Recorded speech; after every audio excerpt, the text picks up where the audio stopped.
Some shows talk about one team. Other shows barely talk sports. This show will talk Packers, Brewers, and Bucks. Every day. It's Wisconsin Sports Daily with Steve Sparky Pfeiffer on the Wisconsin Sports Radio Network.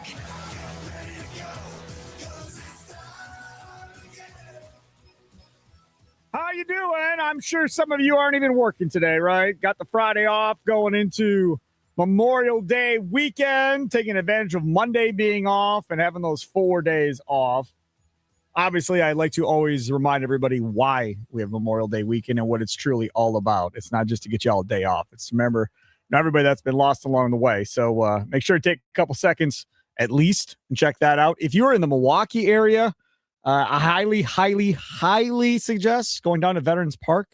They have all those flags that are planted, and it is truly remarkable what they do. There's thousands of them. Each flag represents one soldier that was lost in combat that was born in the state of Wisconsin throughout the course of time. It is a sight to behold, I guess. One of these years, they always ask for volunteers to go down there and help plant those flags when they do it. It is truly a very cool deal. So if you're looking for something to do for Memorial Day, that is a very cool thing to do. And they got the War Memorial, obviously, down there as well to go visit and check that out. All good stuff. And I'm sure there's stuff going on around the state of Wisconsin that has similar type things going on too this weekend. Busy show coming up this Friday afternoon. Anthony Witrado used to be a Brewers beat writer with the Journal Sentinel back in the day. Now has been with Forbes Sports for, I don't know, quite a long time now. He is an MLB writer there, and he lives in LA. He is a Dodgers fan, goes to Dodgers games, all that, does a Dodgers podcast.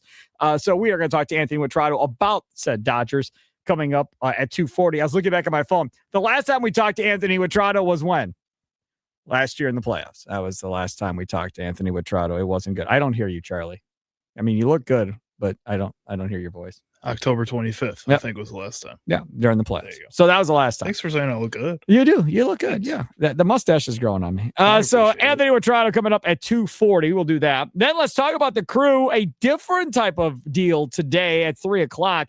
Co-director of the Euchre documentary, Michael Volman, will join us coming up at 3 o'clock. Both of them are going to be joining us. Oh, he confirmed he's in. Steve was the one who replied to my email when I sent out the link. So, Good. Because originally he wasn't confirmed. All right, so we got two guys coming up at 3 o'clock, which is good. At 4 o'clock, man, this dude's my guy. He's my guy. Mark Simon, Sports Info Solutions. There is nobody better when you start talking about defensive analytics and all of that. He's pretty much created all of it. So he comes up at 4 o'clock. There was an interesting piece on Bryce Terang about defensive analytics versus what he actually is doing and so forth. So we'll jump into that with my guy, Mark Simon, and see how the Brewers rank defensively against the Cubs, the rest of the division, the NL, all that fun stuff. That comes up at 4. That means we have to move green and gold. Update, we'll move that up to 3:20. Plead the Fifth, brought to you by Hamish Retier at 4:20. It is just a jam-packed show. Plus, I don't know if y'all saw, there's a spread out now on the Badgers and Notre Dame game. I got in my email today. Tommy Wirtz is hanging out waiting to come in on the first segment. Guess the spread. 20. Yes. I was a guess. That was a total guess. On the money, 20. 20. Yeah, I believe it. What do you do? Oh, you hammer Notre Dame on it, right? Until you get burned by the Badgers. Because that's at Lambeau. Last year, you remember they were criminal on the spreads for a long time with the Badgers, where it was you pick against whatever they give the Badgers and you will win. It was you ride that for 8 weeks until they figure it out. 20 points. You think they're going to keep it within 3 touchdowns? No way. No shot. No shot. No, I have no faith that they're going to do that. That's zero faith. It's the first game of the year. If this was like week 5, week 6, and I had an idea of what it looked like, maybe I would change my mind. But I have zero idea. Colton Joseph at quarterback. I don't know what the hell that's going to look like. I got no idea. They've replaced the whole defensive front 7. I have no idea what that's going to look like. Their secondary is still suspect going into this year. That's a big concern. Again, they spent a lot of money, and I give credit to McIntosh until he put his tail between his legs and ran out of here. Correct. I got a lot of respect for him getting the money, them spending the money. Now, was the money well worth the money that they spent? Is it going to be worth it? Can Fickle and those guys coach him up? We'll see. We'll see. All right. So first topic of the day. And this is something that I'm very, very anxious to do. I heard you mention it on your show. Mentioned it. After the sports TV anchor mentioned it to you. And there's another sports TV anchor in Green Bay also commenting on said trade. I don't know if you saw that or not. I think it was Kyle, right? Malzahn, correct. Yep. Right. Yep. So there's a story out there by Robert Murray. Robert Murray's been around quite a long time. MLB insider for Fansided. Kind of came up. I don't know if he'd agree with me on this, but I like to say he was like the pupil of John Heyman when he was younger. And Heyman kind of took him under his wing and kind of showed him the way, and he's been killing it ever since. So Robert Murray says, with the Tigers losing 14 of 16, John Heyman said the chances of the Tariq Skubal trade are rising. Now, that led to people quote tweeting this darn thing and start talking about the Brewers, obviously. Yep. Brett Glazer, who is just a fan, a big Brewers fan, always saying one thing or another, says if Skubal and Miz are healthy in July and the Brewers are leading the division, I would consider trading Pena and Lara for Skubal to make a run. You can't always do those moves, but with the number one farm system and as loaded as it is, why not? So I quote tweeted that one, and I said, okay, I want to talk about this today at 2:00 to start off the show. And normally, in just completely opening up behind the curtain, normally we have a different topic for every segment of the show. But based on how many X responses I got upon posting that, I'm pretty sure everybody's going to want in to talk about this conversation. So I quote tweeted, put it in there. I left it, for a half hour or so before Anthony Witrado for everybody to get in. Then later, after I did that, I saw this post from MLB Network, which really got the juices flowing. This is Joel Sherman and Mark DeRosa discussing whether or not this Brewers team this year is better than the Brewers team last year, and they happen to bring up what could possibly be at the deadline. Ball or strike, the Brewers this year are better than the Brewers last year. Ooh, I actually not sure it's even close because I think Mizorowski and Harrison change everything. So it's a strike because here's the other thing is you have to start imagining if you're the Brewers winning in the postseason also, and why wouldn't you think you could win if you're starting those two guys in a playoff series? And by the way, I mentioned this the other day on MLB Now. I'll mention it here. We've got to stop thinking of them as the little engine that could. Mm-hmm. Their record against teams over 500, it's 17-6 this year. Look at these numbers. They're no lower than third in the major leagues in each of the 4 years. Add them up. It's by far number one. Like, it isn't like good teams show up and the Brewers don't play well. I think everyone overreacted to them getting swept by the Dodgers last year. The Dodgers were a machine. I think this version of the Brewers could beat the Dodgers in a series. Oh. I think they could beat anyone because I think Mizorowski and Harrison changed the complexion. And by the way, they have a great farm system. If they wanted to go get a bat to play short or third, if they wanted to get yet another starter, they can do it. It's not in their DNA. Yeah. They always are playing future value. I wouldn't play future value with this team. Oh. This team is good enough to win the World Series this year. And by the way, they've never done that in their history. What do you think? Ball or strike? It's a strike for me. Bring the board up, Rich. I got a board too, Joel.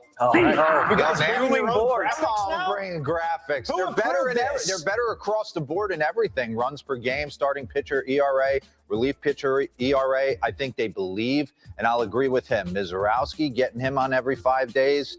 Harrison and Bryce Terang has come back from the WBC as a legit, he has gone next level. Yeah. Every night you're expecting him to do something big. And that relief ERA is really good with Uribe and McGill not pitching that well. If those guys get their act together, it becomes like a 7-man behemoth out there. Here we are, Friday Memorial Day weekend, and we have the MLB Network talking about Brooks win this whole damn thing. Wow. They might win this whole damn thing because of two dudes at the front of the rotation that are under control for years into the future, and Mizorowski and Harrison. The national media are buying in to what this thing looks like, and as Joel Sherman pointed out, he said, hey, man, I know it's not in their DNA, but you can go get whoever you want. And that brings us right back to Tariq Skubal, who Tommy Wirtz is joining us here. I'm on the leadoff show coming up at 5 o'clock, Potawatomi Sportsbook post-game show with Tim and Tommy after the game tonight.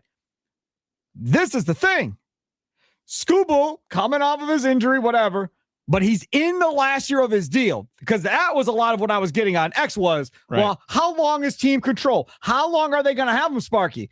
And when I said he's gone after this. A lot of them are like, I'm out. I want nothing to do with it. I'm not trading Pena for a guy that we're renting. What say you listening? Nicolay Law, talking text line 414-677-1250, 414-677-1250. On the social, streaming live at WI Sports Radio on X, Instagram Live, and, of course, on YouTube. And, of course, you can check us out on the Fan Milwaukee Facebook page as well. Dugout YouTube chat wide open. If you post on X, it comes right into our Dugout YouTube chat. We've been having more and more of that going on lately, too. So come play and have some fun. Tommy Wirtz, you and I have not talked about this. I heard you casually mention it on the Mason Crosby show. You are attached to the prospects like they're your children.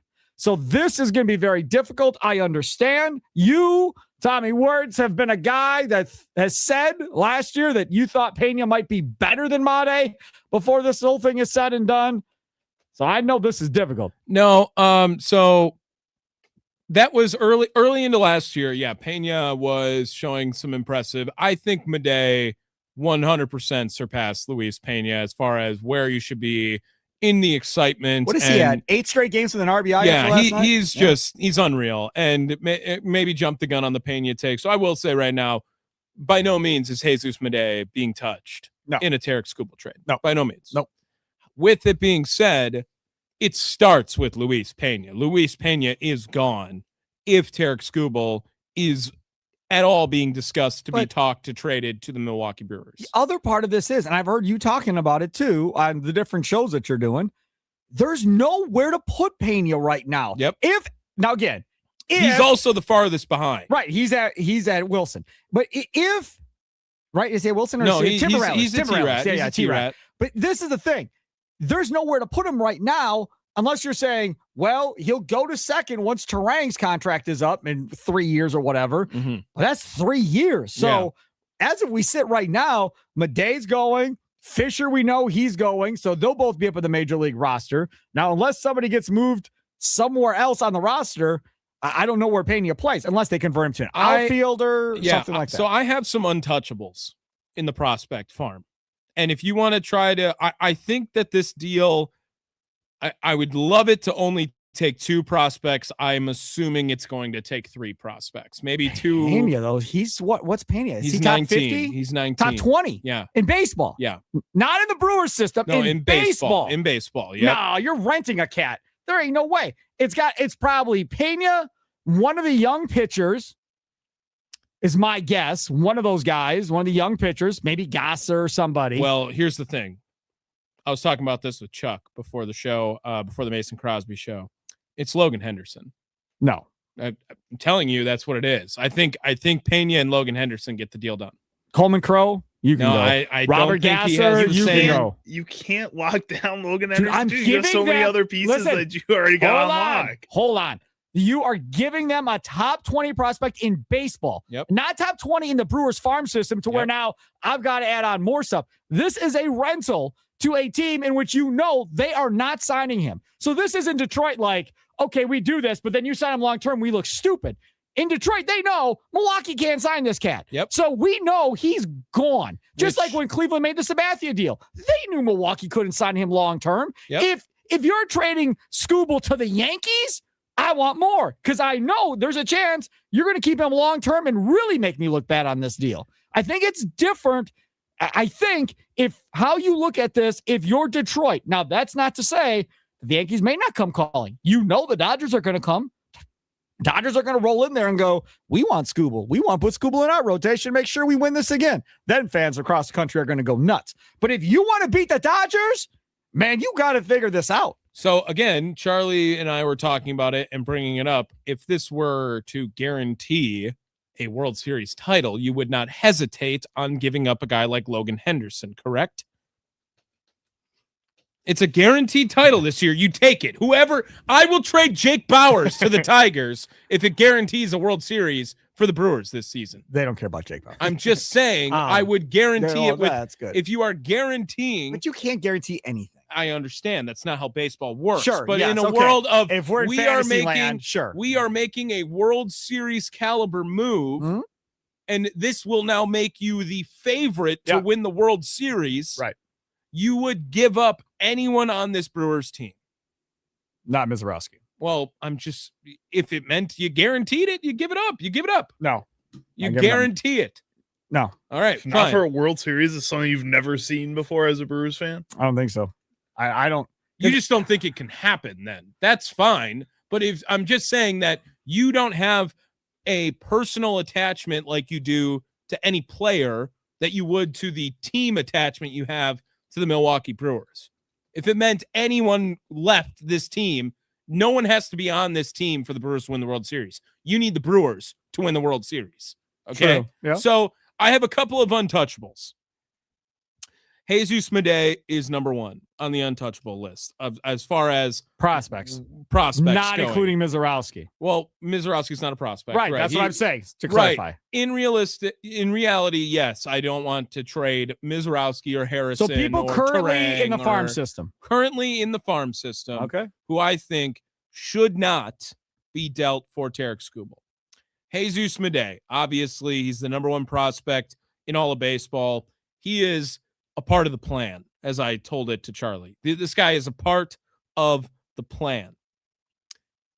I think we have to say that about Cooper Pratt. I don't necessarily feel that strongly, but because of the contract that came with him, he is also a part of the plan. I would get rid of Cooper Pratt. They could have Cooper Pratt.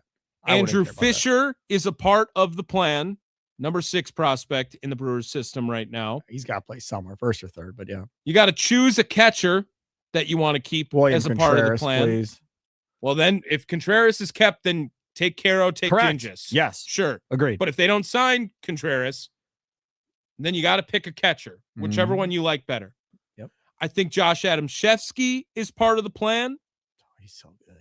I think Tyson Harden is a part of the plan. Maybe. If we're continuing on with the official prospect, the status of Shane Drowan is 23rd in the Brewers system. He is also a part of the plan, which is another name that I think would really entice Detroit, where you get a major league lefty back as you are giving up a major league lefty. Is Shane Drowan Tarek Skubal? I don't think so. But I do see something in him, and his stuff is ridiculous, and he's going to be in the rotation next year. I like him. So those are kind of the guys where I'm saying, if you're talking about my personal attachment to these guys, Jesus Madej, probably by default Cooper Pratt, just because of the contract. I agree with you, Spark. I would trade him if it got the deal done. Yep. Andrew Fisher. Because Madej's a shortstop too, and we know he's got an arm. We've seen that. So there's no question about that. Andrew Fisher, one of the catchers, Josh Adamszewski, and Tyson Harden, Brewers' 17th prospect, and Shane Drowan. We have a million text messages coming in. Yeah. We have people on hold as well. We'll take a timeout. We'll come back. We'll get all the responses, and we'll get into this. So Wisconsin Sports Daily, live from the Wisconsin Sports Radio Network studios, powered by the Potawatomi Sportsbook. Tarek Skubal very well may be out there to be had because the Tigers are not playing well, and he's a free agent at the end of this year. People are suggesting the Brewers can go get him if they really want him, but it's going to be a rental. He's a free agent at the end of this year. What do you do? 414-677-1250, 414-677-1250 on the socials at WI Sports Radio, Wisconsin Sports Daily, live from the Wisconsin Sports Radio Network studios, powered by the Potawatomi Sportsbook. And don't forget about the spicy chicken over there at Wendy's. They invented the iconic spicy chicken sandwich. Wendy's new spicy chicken sandwich is crispier and more flavor packed than ever. And the breading, even crispier. Flavor inside, loud outside. 9 peppers and spices. Give it that bold layered heat. Wendy's spicy chicken. Order in the Wendy's app today.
It's Wisconsin Sports Daily. Steve Sparky Pfeiffer, Charlie Usen. Friday, Memorial Day weekend. Tommy Wirtz hanging out as well. He'll be here for the leadoff show. Coming up at 5 o'clock, Brewers-Dodgers tonight. Logan Henderson on the mound. Talking about Tarek Skubal. Report out there that says, hey, Tigers are bad. They very well may end up moving Skubal at the deadline if they don't think they can re-sign him. And people are immediately tying the Brewers to Skubal because of the Brewers' deep farm system. And one Brewer fan, Brett Glazer, brought up Luis Pena being the centerpiece of that deal. Then we played MLB Network, Joel Sherman and Mark DeRosa talking about, hey, they could win the World Series this year. With Harrison and Mizorowski up front, they could win the World Series. It's on their DNA to unload the farm system to go try to win it, but they could very well go do it this year and have a legitimate chance. Asking you, would you do it? Brett is up next here on Wisconsin Sports Daily with myself, Tommy Wirtz, and Charlie Usen. What's up, Brett? This is the Brett.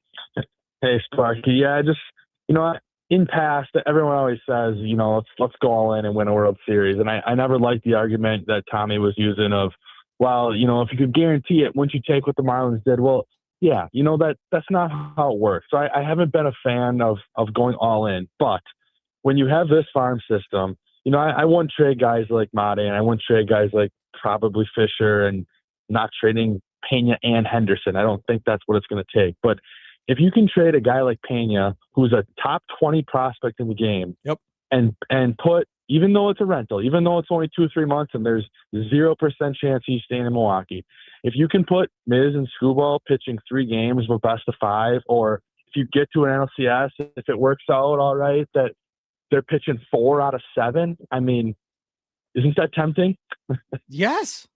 I'm sorry. I don't care if it's the Dodgers or anybody else. If you're telling that team the Brewers have to play that they've got to deal with Skubal, Mizorowski, and Harrison in a playoff series, no team in baseball wants to deal with that. As is right now, Mizorowski and Harrison are the top 1-2 combo in all of baseball right now, as far as the top 2 pitchers in a rotation. Now you're going to give him a Cy Young award-winning guy and Skubal to put up there with those two? Like, come on, man. And Brett, you should, Sparky can back me on that. Trading prospects is like pulling teeth for me. I've always just been like, this is how the Brewers have operated, and this is what they continue to do.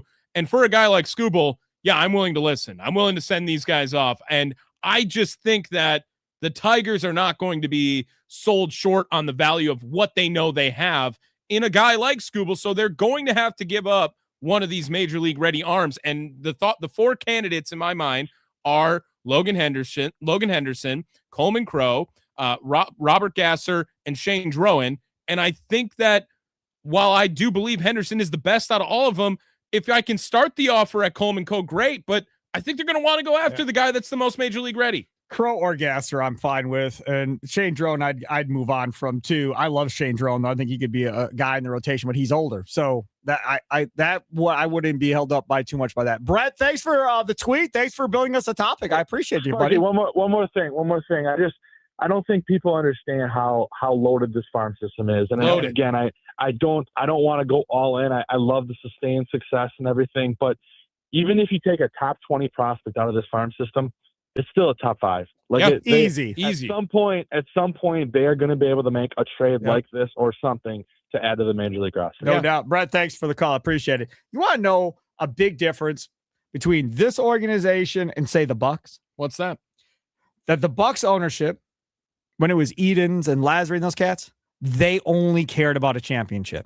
They're spending all this money in luxury tax and everything else. They just wanted a championship. I don't care. Just go get that player. Yeah.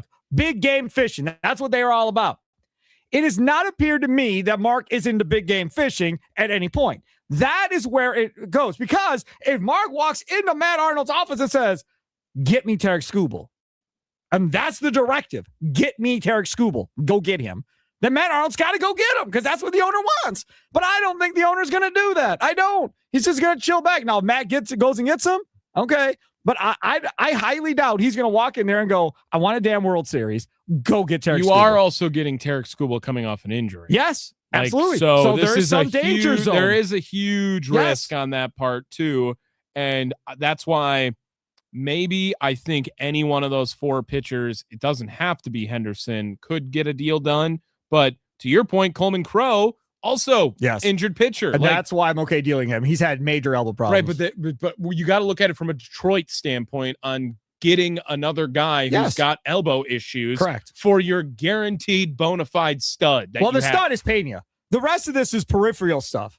Pena is the crown jewel of what you're building. Another guy that also just collapsed like 2 weeks ago. But he's fine. That's not a jacked up knee. He didn't ruin his back. He didn't do anything physically that's going to screw him up from that standpoint. But again, if this is the trade deadline, he's going to have played by this point. Right? So trade deadline, we got till the end of July. So he's going to play for, even if he doesn't come back till June, you're still going to have 2 months of Pena playing to see what that dude's all about. Trell, north side of Milwaukee, you're next on Wisconsin Sports Daily. What's up, Trell? Hey, Trell. Hey, what's going on? Now listen, I've been behind them doing a move as far as that, and I do have some untouchables, like Tommy said, in the prospect world, but I'm not doing it for a Scooble. I'm not doing it for a pitcher at all. These are my conditions as far as them trading. If I'm going to trade a top 20 prospect and some more prospects to go along with it, I don't want a pitcher. We got a lot of pitching already. I want me a bona fide bat, and I want it for more than half a season. So I don't know. I would try to see if there's some players on some of the losing teams in baseball right now that are up already and playing and producing, that are under control for maybe 2-3 years at the least. And then I'll trade a stockpile of some of my, assets in the farm system for him. I don't want a pitcher because, unless Harrison is a flame out, which I don't think he is. No, he's good. Or unless he's something like Fister was last year, because I thought that he's that pitcher, but Harrison's more of a strikeout pitcher, which I talked to Tommy and Tim about this a few days ago on the what's name. If they really believe in Harrison, you got 2 aces on your staff. Correct. Go get you something that you've been missing the last 2 or 3 years in the postseason. It's always the bat that kills the Brewers, even against the Dodgers. The Dodgers outmatched them as far as talent, but their pitching wasn't terrible in that series. They couldn't hit a lick. Nope. Yeah. They couldn't hit a lick. So go get a bat, you know what I mean? A bat, a sustained bat, someone who's been hitting, and then, maybe you can get another utility bat or something closer to the end of the trading deadline. But that's what I would do if I was them. I'm not trading for a pitcher for a 2-month, 3-month rental when we already got loads of pitching. No way. That makes sense. Thanks for the call. Appreciate it. So, Spark, what's the trade package you build up for a guy like Yordan Alvarez? It's going to be way bigger. Is it? Because you get 2 years after this season. Yeah, so but look at the price point. Years. It's $26 million. Yes, I that's know. a lot of I know money. that much. Yeah. We're talking about the owner of this team. Like you're really going to have to work to convince him to make that deal. You are. Now, would I make that deal? Sure. But where is he playing? He's your DH. And what's happening with Yelich? Put him in the outfield For 5 games, and then he's hurt again. That's the issue. We've talked about Yordan Alvarez, Charlie and I. The issue is he's got nowhere to go unless you're saying Vaughn or Bowers is out and he's going to go play first base. If you're saying he's DHing, first base, then Yelich goes in a different deal somewhere else. You could put Alvarez in the outfield. Yeah, defensively, he's not the best, but it's not the worst option. How many games does he have in left? I'm looking right now to see if he has played. He has played left field this year, so it is not like he is disqualified from playing left field. So here, let's talk about power at the deadline, right? Third baseman. That's what we're talking about. There ain't much there. No, there's none. Junior Cabanero, they're not trading him in Tampa. Nope. Max Muncy with the Dodgers, he ain't going nowhere. Nope. Miguel Vargas with the White Sox. Stop those names. Not even worth the name. He's hitting 237, Vargas is. He does have 11 home runs, though. Don't care. Okamoto, who Toronto just got, they're not trading him. Trading him. Jose Ramirez with Cleveland. He's not going anywhere. He's only in 236. Austin Riley with the Braves. He's hitting 208, 278 on base. There ain't nothing going on with him. Nope. Arenado's the guy in the NL with the D-backs. Yeah, no, I don't. That's the thing, though. Ugh. Like we talk about, go get the bat for third, but their bats aren't there unless you're going to take a flyer on somebody. Alec Boehm sucks for Philadelphia right now. Now, previous years, he's pretty good. So you want to go try and do a reclamation project on him and bring him in for a rental? That could be a possibility. I guess. Am more. Now, I will say this. I will hear both going out and selling the farm for a Scooble and going out and selling the farm for a Jordan. Alvarez is going to cost you way more. Way more. Okay, so then let's go back to what are you packaging together? Because I think we all know Pena is the center of these trade talks, where it's either one of them. Pena goes, Pratt goes, Henderson goes. Oh, can we not give up Henderson in the Jordan trade? Gotta. I'll give up Henderson in the Skubal trade, but I'm not giving him up in the Jordan trade. You're talking about what? 5 of your top 30 probably go for Jordan Alvarez? You think it's going to take that many? Yeah. You don't think anything can do it for 3 or 4? What's he hitting? There's no. I'm telling you, that's going to be way, way expensive. Now, again, they're going to blow it up in Houston. That's the top. Right now, Jordan Alvarez is hitting .303 with 15 home runs and 31 RBIs with a 1.017 OPS. It's going to take 5 of your top 30. Okay, let's bill them out. Let's bill them out. We'll give up Pena. All right. Yeah. We're going to give up either Pratt or Williams, whoever they want. They can select, right? Sure. I don't care about losing Jet Williams. Would you give up Lara? Sure. Okay. 5'7". So there's 3 top 5 guys. Those are 3 top 100 prospects right there. Right now, they're going to need pitching. Okay, and then we send them either. Oof. You're right. Now you're back to again Henderson, Gosser. Those 2 potentially. I say it's pretty easy to put Henderson in for me. I don't know. For Jordan Alvarez? Yeah. Hell yes. You're doing it that quick? Yeah. See ya. But you won't do it for Not Skubal. for a rental. Not for a rental. I do it for Skubal too. Jordan Alvarez power at American Family Field. I would rather sell the farm for Jordan. Yes. In Trell's point. Yes. So I don't know if you want to get some tax. But again, I don't know if the owner's going to. I mean, that's a lot of money. Now, again, he's got Yelich coming off after 2 more years, but that's exactly what Alvarez has before he's out. So you're going to have both of them under contract going forward. I'd rather sell the farm for him. Man. All right, coming up next, Anthony Witrado, Forbes Sports senior MLB writer. I know we got a bunch of text messages. We'll revisit this at 3:20. We just don't have time right now. We have back-to-back interviews coming up. So at 3:20, we'll jump back into this conversation, have it again. So if you weren't able to get it on the phones or you want to text or have more of a conversation about this, we'll do that coming up at 3:20. But up next, Anthony Witrado, Forbes Sports senior MLB writer. Get the Dodgers side of things as the Brewers and Dodgers get ready to start a 3-game set tonight at American Family Field. Hey, step up to the plate. Take a shot at winning major prizes in the $300,000 Big League Series at Potawatomi Casino Hotel, Milwaukee. April through June, you can win a share of $300,000 in prizes. All monthly promo entries count towards the grand finale drawings on June 26th. Get triple the entries during Brewers home games, like tonight and this weekend, and score one of 3 all-new Toyota vehicles. More info online. Must be 21 and older. Remember to play. Only at Potawatomi. It's Wisconsin Sports Daily, live from the Wisconsin Sports Radio Network studios, powered by the Potawatomi Sportsbook. Sparky here.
It's Wisconsin Sports Daily. See Sparky Pfeiffer, Charlie Usen over there. If you ever miss a show or an interview on any of the shows here on the Wisconsin Sports Radio Network, whether that's Inside Wisconsin Sports with Trevor and Josh, weekday mornings from 6 to 9, or 9 to noon with John Kuhn and Rami Makloff, or noon to 2 with Mason Crosby and Mitch Thundernellis, or this show from 2 to 5, Wisconsin Sports Daily, or maybe the leadoff show with Tommy Wirtz.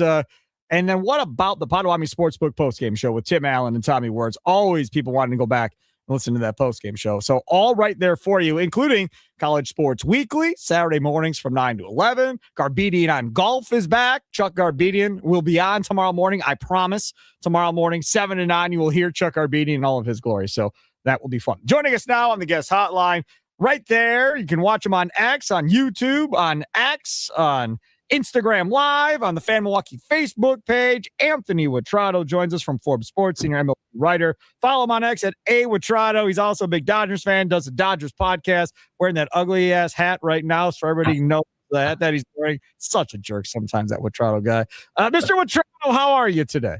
I'm doing well, Sparky. How are you, buddy? Hey, so we just had a conversation, and I know I'm asking you from your perspective, but you covered the Brewers for the Journal-Sentinel, so you know the situation they're in this market, how Mark operates, all that stuff.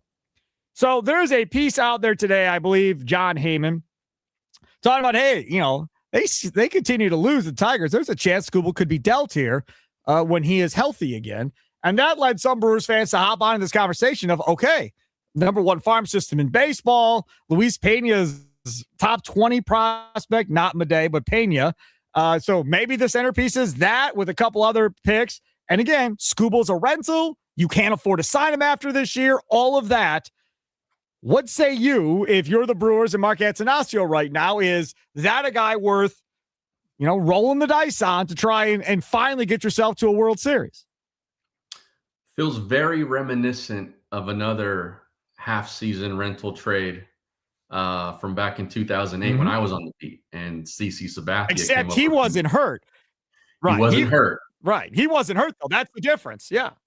I think that by the time the deadline rolls around, because I think there's still going to be some time before the Tigers decide exactly what they're going to want to do with this guy. And then they'll want to create a bidding war, right? And so this isn't going to happen in the next 4 or 6 weeks or anything like that. We're talking this is going to go up to probably at least mid-July. That's enough time to figure out if the guy's healthy and if he's still effective coming back off of this nano surgery that he had on his elbow. And from all signs so far, that procedure has gone well. He's already, throwing. Probably a rehab assignment will come sometime soon. And so everything's promising in terms of getting him out there on the market. Because I think the Tigers might shop him regardless, even if they're sort of in it. If they know they're not going to sign him, I don't think that they can lose him for anything if they're not a legitimate World Series contender. And so with that said, I think that there's going to be enough of a track record and enough of a sample size post-surgery to say okay, this guy's healthy enough. Let's throw everything at him. When we talk about the Dodgers and where they're at and what happened last year in the postseason, schedule makers really got a sense of humor, right? You give the Brewers the Cubs in Wrigley after you had the big L flag on the field after you beat them the last time. Here, go play in Chicago. Oh, you did well. Good. Now let's bring the Dodgers, who took care of you rather easily in the playoffs, to be the next series on the schedule after you take on the Cubs. So that's fun. The Dodgers seem to be kind of in the same boat, maybe a little bit as last year, where you've got starting pitchers hurt again and again, same type of dudes that are always hurt, like Glass now and those guys, but same type of deal. And you just look at your offense and go, we'll figure it out. We'll get through. And by the time the playoffs start, all of our guys will be healthy and we'll just go do this all over again. Yeah, this is where the money really, really rears its head. It's the depth.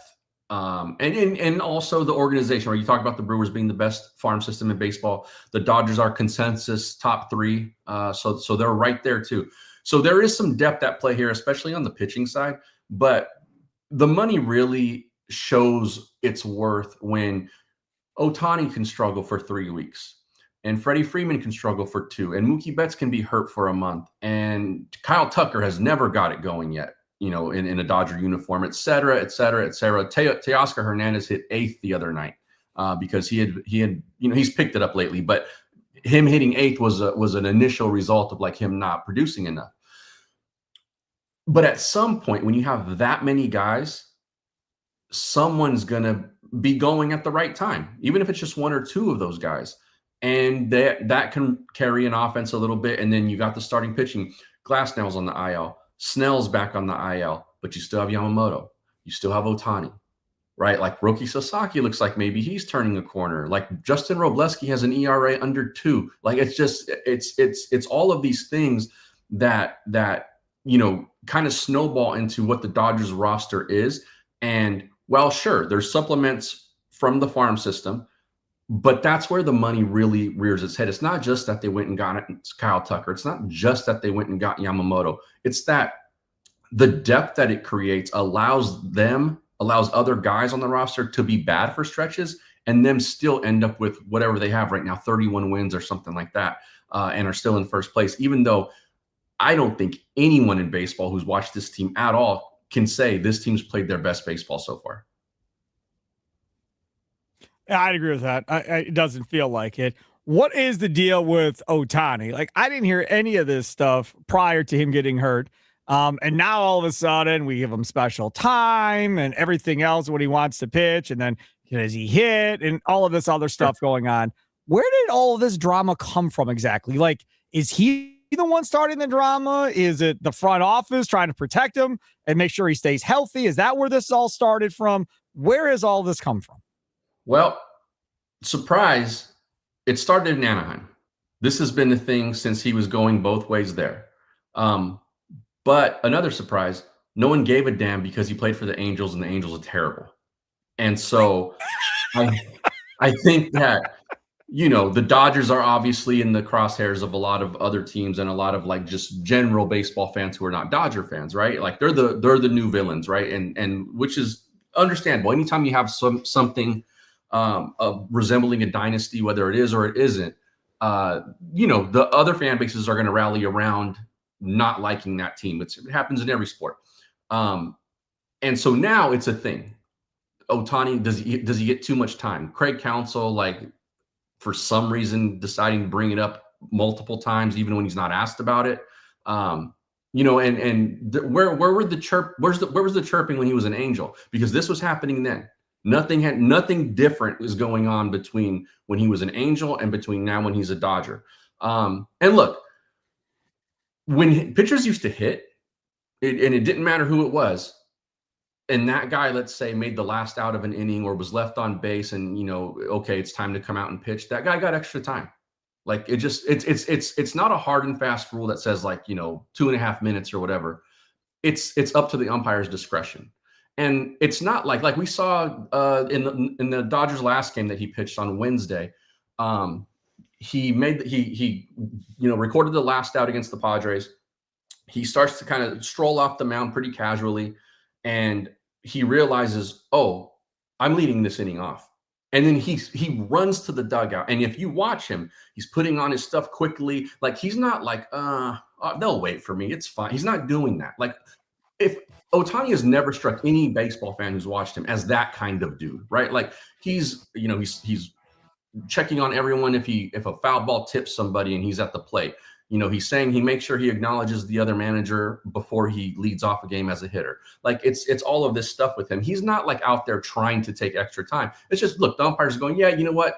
12 more seconds for you because we saw that you just made the last out and now you're going to lead off the inning.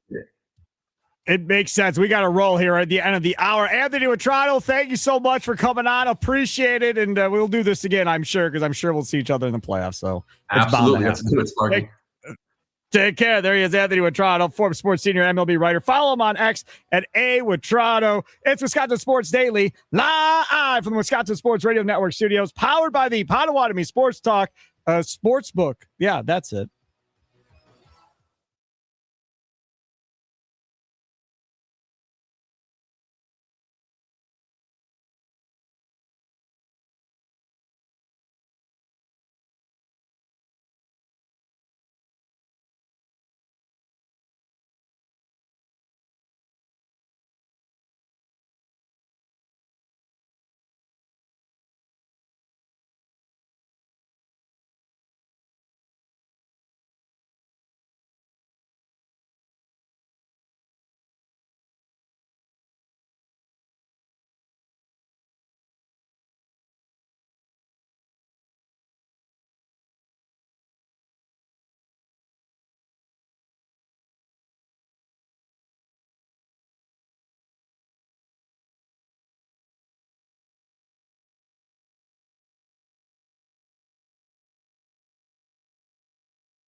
Some shows talk about one team. Other shows barely talk sports. This show will talk Packers, Brewers, and Bucks. Every day. It's Wisconsin Sports Daily with Steve Sparky Pfeiffer on the Wisconsin Sports Radio Network.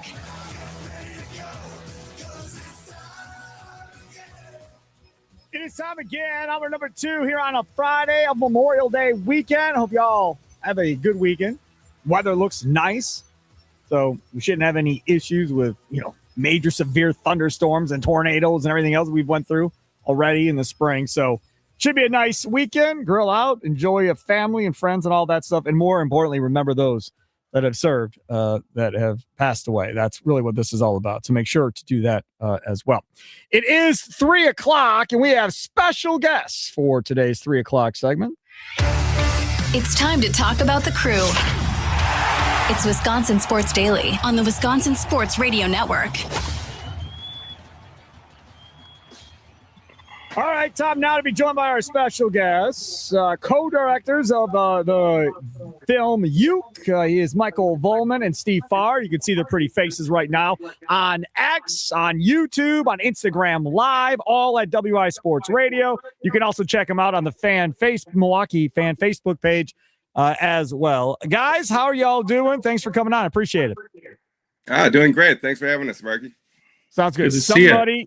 Somebody has the radio on, I think, in the background. And if either one of you potentially might shut that off, that'd be great. Otherwise, I'm not sure. I'm hearing myself. It's very weird. Okay, so let's talk about this. First, let's start off with where this whole thing came from. I mean, this took about 3 years to kind of go in, do all the filming and all of that stuff. So, Steve, let's start with you. Where did the idea come from? Was it a Brewers idea? Who came up with the idea? And then, got the okay from Euchre to actually let you do it? Yeah, it actually started with us. We've got a production company. We make documentaries. It's called September Club. And I don't know, it must have been back in fall of 2023. We were kind of just having a development meeting, trying to come up with some ideas that, maybe could be produced locally in Milwaukee. And I think we were really kind of pushing to do something that would give back to the community, do something that was kind of special for Milwaukee, because Michael and I are from Milwaukee and, we feel strongly about it. So, I mean, honestly, Bob Euchre was probably the first name that came up, and, we all of us just looked at each other and said, yeah, because we're Brewer fans, we're Bob Euchre fans. And so we just took it from there, and we were able to get through to him. I had worked with him on a PSA for ALS, during COVID. And so I had contacts with him and his people. And so we met with him down in Scottsdale, Arizona, and that December, and had a, epic 4.5 hour or something lunch with him, where he told us every, story, every great anecdote. And he had done some vetting. He looked into us, and apparently some people probably told him, yeah, we're the right people. So he was on board pretty quickly, and we within a couple months we were filming with him at spring training. I don't know where you went. My guess would be Don and Charlie's, because that was his place back in the day in Scottsdale that he always used to go to. Mike, it was already closed, but otherwise we would have gone there. Yes, that was. Yeah. I remember being in spring training. We were sitting at a table next to him and Bud Selig having dinner together one night. And you're like, boy, wouldn't you love to hear what that conversation's about? Yeah. Michael, I want to go to you as far as access goes and what he let you in on and didn't let you in on. How much access did you get to Bob Euchre through those 3 years? Well, I mean, I feel like there's going to be footage in this film that, is pretty special. Just being in the booth with him for extended periods of time, him giving us tours around the ballpark, meeting all the people he interacts with daily at the ballpark. We get to spend some time with his family, his wife, Judy, and his kids, and learn about a little bit more about his family life. Some stuff that maybe has heard as regularly about his life and career. Coming up July 24th, this bad boy is going to be in Marcus theaters throughout Wisconsin, coming up on Friday, July 24th. The trailer is out there already. If you want to check out the trailer for, again, the film Uke coming up on the July 24th.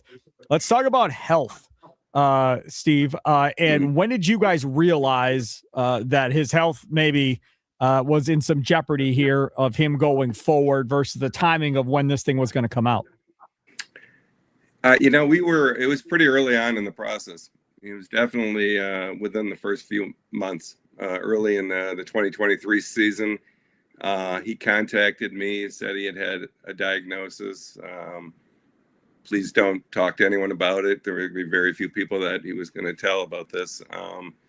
And of course, my first thing was like, well, do you still want to do this? Are you going to have time to do it? Any interest? And he said, no, we're going to still do this, but just, respect the fact that I'm going to be probably spending a lot of time in doctor appointments and resting.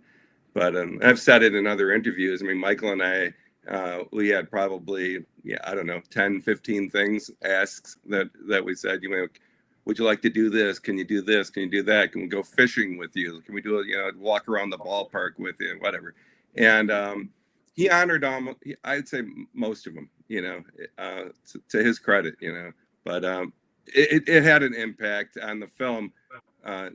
Obviously the story arc, it wasn't something going into the film we were anticipating, but he was also 90 years old. And so we were ready for almost anything that could happen.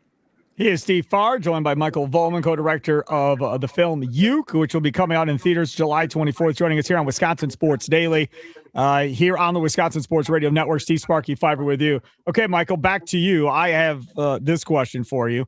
Did he get to see any of this put together before he passed away?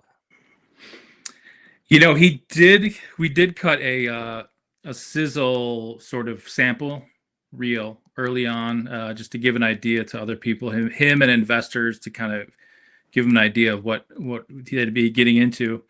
So he got to watch that. And I think he enjoyed it, and he shared it with a lot of people. I unfortunately he didn't get to see the finished film, and I really wish he could have. Obviously.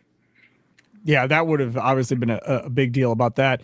The other thing that I'm kind of curious about when we talk about this film and how it was all put together, I'll start with you, Steve, and I'll go back to you, Michael, after that. What did you learn maybe about Bob Uecker, Steve, that maybe you didn't know before the process started? Well, I think one of the things, I'd never been behind the scenes really with him. Sure. And I had this impression that maybe he kind of just rolled in, 30 seconds before I sat down and, turned the microphone on and first pitch, right? Right. I was really impressed with how much, work he did toward being good at what he does. And, it didn't matter if up to the last time we shot with him, he was still, doing his homework, going through all the, the reports and before every game. And, it was just, I don't know why I didn't think that was him, because maybe he just seems like kind of a, like off the cuff type of guy. Right. So I was really impressed by that. He put the effort in to be good. And it's funny because everybody talks about, how funny he was on Johnny Carson and Mr. Belvedere and all the stuff that goes along with when you think of Bob Uecker. And guys like Bob Costas, who obviously is in this film, will tell you he's one of the best play-by-play guys, period, that called games. And people don't talk about that nearly enough. And in order to do that, you got to be prepped. Like, you got to be on top of your game if you want to be a Brian Anderson or a Uecker or a Pat Hughes or guys like that. You got to, or Vince Scully. You've got to be on top of it. Michael, I come to you. What did you take away or learn from this experience with Uecker? Yeah, I mean, as we're talking about, obviously he's a Hall of Fame broadcaster, and that's something everybody in Milwaukee knows. If you're a Brewers fan, you know how great of an announcer he is and how integral he is to the Brewers baseball team. For me, I just think just going back into his early career and just seeing how much a part of the zeitgeist he was. I didn't really realize that he was on Johnny Carson almost more than anybody. That's how many appearances he made, just dozens and dozens and dozens of appearances on Johnny Carson. And just the way his career rose and, all the movie appearances of Major League and sort of how all his lingo and his calls kind of became part of just regular day conversation. I think is pretty amazing. And the other thing that fascinated me was that he really did stand-up comedy. He was funny as a player. He would obviously crack jokes and keep things light in the clubhouse and in the dugout.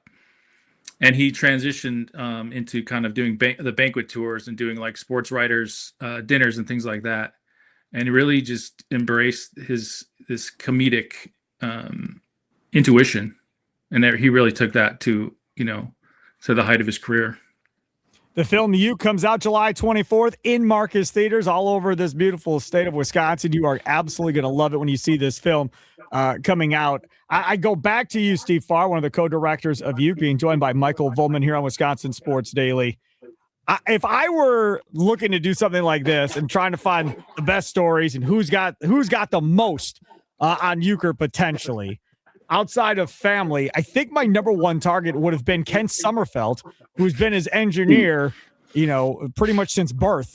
Kent Sommerfeld has been with Euchre. How much did you get to talk to Kent? And I would imagine he had a lot of good stories. Oh, yeah. Honestly, I mean, anybody we asked to be interviewed for the film said yes. I can't think of a single person that turned us down. But we did spend a lot of time with his broadcast partners and Kent, who's like you said, has been in the booth with him for 40 years. And it was, we did, I think, Jeff and Lane and Kent and a few other, and Joe Block and, several people all in one day, actually. And I remember just thinking Kent, like he just like nailed it. Not that I didn't think he would, but it was just like he had so many funny stories to tell, and so he's relatively prominent in the film. Yeah, part of that is because of the amount of time we spent with Bob over. Yeah, I was glad we got to gave him a good spot in there. You obviously know him. You hear about him. You would hear you make jokes about him and just the interactions, but you never got to hear his voice. And so actually to get to talk to him and hang out with him, it was great to hear his perspective. And there's some B-roll in his mustache ears, which is nice. Yeah. It's true. Oh, that's good stuff. Kent Sommerfeld helped my drinking career out quite a bit back in the day too. So I have fond affection for Kent Sommerfeld. Okay, what about Robin Yount? I would imagine is another guy, because those two guys super tight, pretty much neighbors down in Arizona for the longest of times. Mike, how much of a role did he play in this?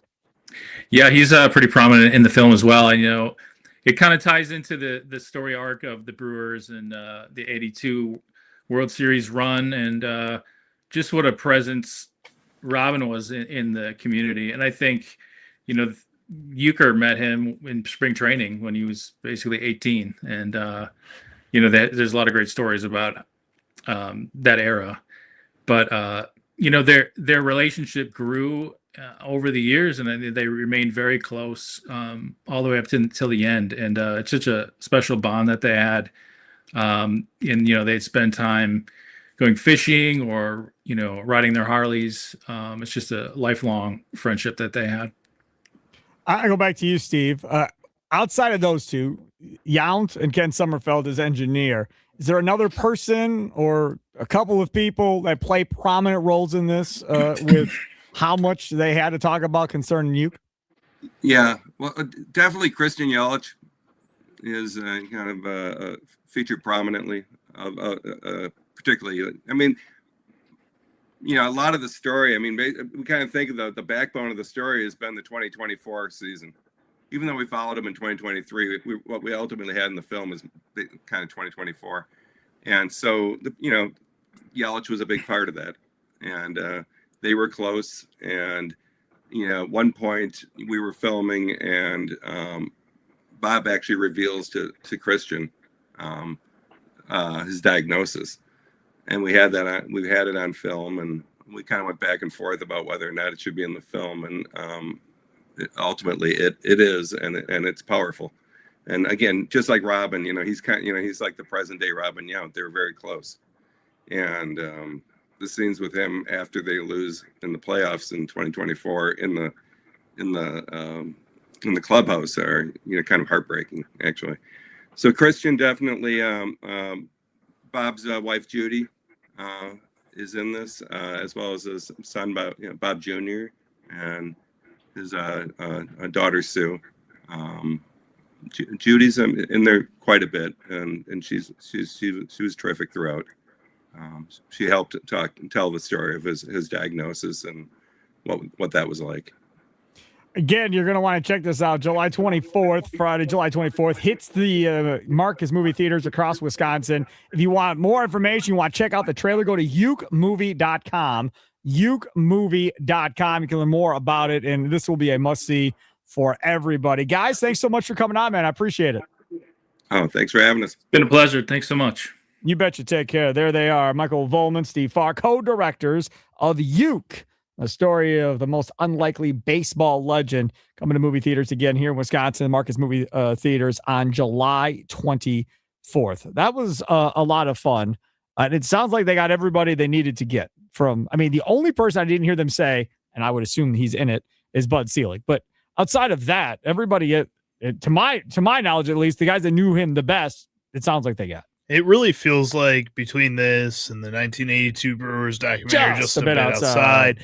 Like, these people that are making these documentaries are true fans of these teams and truly love the Milwaukee Brewers and are love the people that are professionals around them. doing what they do, and then doing this as kind of a thing on the side to kind of pay it back to Wisconsin. It's really cool. You can really tell that there's so much love put into all these films, including Uke, that's coming out. Yes, it's absolutely awesome. Absolutely love it.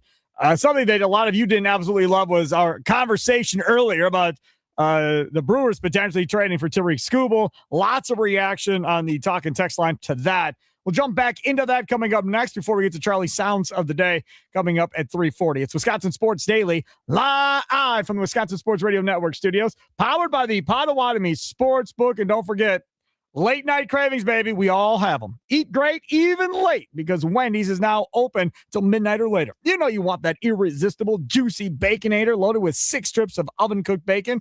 Get yourself to Wendy's tonight before those midnight cravings become a full-blown, hungry nightmare. Hours may vary by location.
Wisconsin Sports Daily, Steve Sparky, Fiver Charlie Usen. Hope you are doing well. If you're listening to us on 93.9 The Game in Wausau, or on the Fan in Milwaukee, 1250 AM and 105.7 FM, or maybe you're checking us out on WNFL in the Green Bay and Appleton area, the Fox Valley, 99.7 FM, or maybe you're hanging out up north, Duluth, Superior, 710 The Game. Do appreciate it. We'll be adding another city to our network coming up here in the next couple of weeks. We'll have an announcement for you on that as we continue to try to expand this so more and more people can check us out around the state of Wisconsin. So normally we would do a topic of some sort here, and then Charlie Sounds of the Day, then Green and Gold Update at 4 o'clock. However, we have Mark Simon on from Sports Info Solutions, who I believe, and I don't think there's much debate from anybody in the baseball industry, he is the top guy when it comes to defensive baseball advanced analytics. This is most of what you see is him for the most part. So he's coming on at 4 o'clock. We haven't talked to him in a minute, but there's that Bryce Terang piece out there today talking about, well, analytics say one thing, but if you're watching, Terang is still just as good as Terang was in the past. So we'll jump into that with Mark Simon. Plead the Fifth, brought to you by Habish and Rotier at 4:20. And then we'll follow the money and things that Sparky missed coming up at 4:40. So this segment brought to you by the Potawatomi Sportsbook, like Green and Gold Update normally would be. Earlier in the show, we talked about a piece that John Heyman put out there, or talking about the idea that Tarek Skubal could essentially be dealt at the MLB trade deadline if the Tigers are out of it. And right now they are not playing well at all and very likely will be. Then we had Anthony Witrado on from Forbes, and he said even if they're kind of in it, they still might trade him, knowing that they probably can't sign him. So more than likely, one way or the other, he's going to get traded. Then one of the people that listen to the shows here on the Wisconsin Sports Radio Network, Brett Glazer, he put something out on X about he'd do it. He'd trade Luis Pena and others in order to try and get this deal done for Skubal, to give them Skubal, Mizorowski, and Harrison, and give you a legit chance to beat the Dodgers and go to a World Series. And then Brett called in the first hour of the show as well when we were talking about it to give more of his viewpoint. Tommy Wirtz joined us in the first hour of the show to give us his viewpoint. Charlie and I really didn't get into it maybe as in-depth as maybe we would want to. We have a ton of text messages we never read from the Nicolay Law Talk and text line. We'll do that as well coming up momentarily. But I also played this piece from MLB Network from today from Joel Sherman and Mark DeRosa that fits in perfectly to what we're talking about the Brewers doing, which is giving up potentially Luis Pena, a top 20 prospect in all of baseball, not for the Brewers, in all of baseball and more, to go get a rental to try to go to a World Series. This is what they said earlier. Ball or strike, the Brewers this year are better than the Brewers last year. Ooh, I actually am not sure it's even close because I think Mizorowski and Harrison change everything. So it's a strike because here's the other thing is you have to start imagining if you're the Brewers winning in the postseason also. And why wouldn't you think you could win if you're starting those two guys in a playoff series? And by the way, I mentioned this the other day on MLB Now. I'll mention it here. We've got to stop thinking of them as the little engine that could. Mm-hmm. Their record against teams over 500, it's 17-6 this year. Look at these numbers. They're no lower than third in the major leagues in each of the 4 years. Add them up, it's by far number one. Like, it isn't like good teams show up and the Brewers don't play well. I think everyone overreacted to them getting swept by the Dodgers last year. The Dodgers were a machine. I think this version of the Brewers could beat the Dodgers in a series. I think they could beat anyone because I think Mizorowski and Harrison changed the complexion. And by the way, they have a great farm system. If they wanted to go get a bat to play short or third, if they wanted to get yet another starter, they can do it. It's not in their DNA. They always are playing future value. I wouldn't play future value with this team. This team is good enough to win the World Series this year. And by the way, they've never done that in their history. What do you think? Ball or strike? Strike for me. Bring the board up, Rich. I got a board too, Joel. Oh, we got moving boards. Come on, bringing graphics. They're better across the board in everything. Runs per game, starting pitcher ERA, relief pitcher ERA. I think they believe, and I'll agree with him. Mizorowski, getting him on every 5 days. Harrison and Bryce Terang has come back from the WBC as a legit, he has gone next level. Yeah. Every night you're expecting him to do something big. And that relief ERA is really good with Uribe and McGill not pitching that well. If those guys get their act together, it becomes like a 7-man behemoth out there. 7-man behemoth. They talked about the Brewers going to the World Series. They talked about the Brewers winning the World Series. They talked about going all in and doing something that's not in your DNA and kind of pushing chips in to try and go for it, which leads into the conversation we're having right now, which is, do you do this for a guy that's hurt coming off of injury?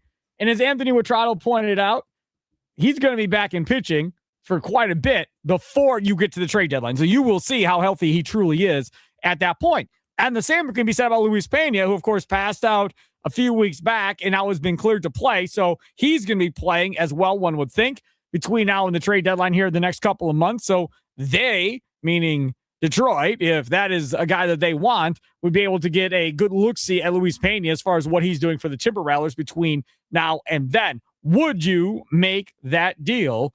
414-677-1250, 414-677-1250. Got all kinds of responses from earlier on coming in on this. From the 715, Skubal for Sproat, Pena, and Ebel, that's Brady Ebel. We deal from a position that is loaded, and it's only a rental. Yeah, I do that in a heartbeat. I have no attachment to Sproat whatsoever. Ebel, I barely knew him. He just got here. Right. So if that's the deal, I'm in on that deal from the 715. I mean, I feel like we got to kind of remember that Tarek Skubal, when he's at his best, is a top 5 player in baseball. Like, it's not, I get it's a rental. I get it's not going to be for that long. But we talk about, would you trade some of these prospects? Would you trade some of these players for a World Series? You add him into a rotation that already has Jacob Mizorowski and Kyle Harrison, who are both playing at a Cy Young level, at a guy who is now a back-to-back Cy Young winner, who could potentially, again, if healthy, be a Cy Young again this year. Like, that's a World Series caliber rotation at least. You keep getting healthier in the lineup. You maybe bring up some of these rookies and get them into the group. Like, I think I'm willing to move on from a couple more players than a lot of these other people are holding on to. And I get the argument that you and Tommy had earlier about, yes, Yordan Alvarez, I think I do give up more for him than I am for a Tarek Skubal. At the same time, for a Tarek Skubal, if it does take 2 top 50 prospects across baseball to go and trade for him, I think it's worth it, because I think it gets you that much closer to being a World Series contender. I know last year, and somebody texted this in too, that it wasn't the pitching that was the problem when it came to the playoffs against the Dodgers and Shohei Ohtani. But at the same time, if you can deepen that pitching room, you can help out the lineup, and hopefully maybe they can get going in a situation like that. And you just have even more defense behind them with that rotation and adding Tarek Skubal to that. That's right.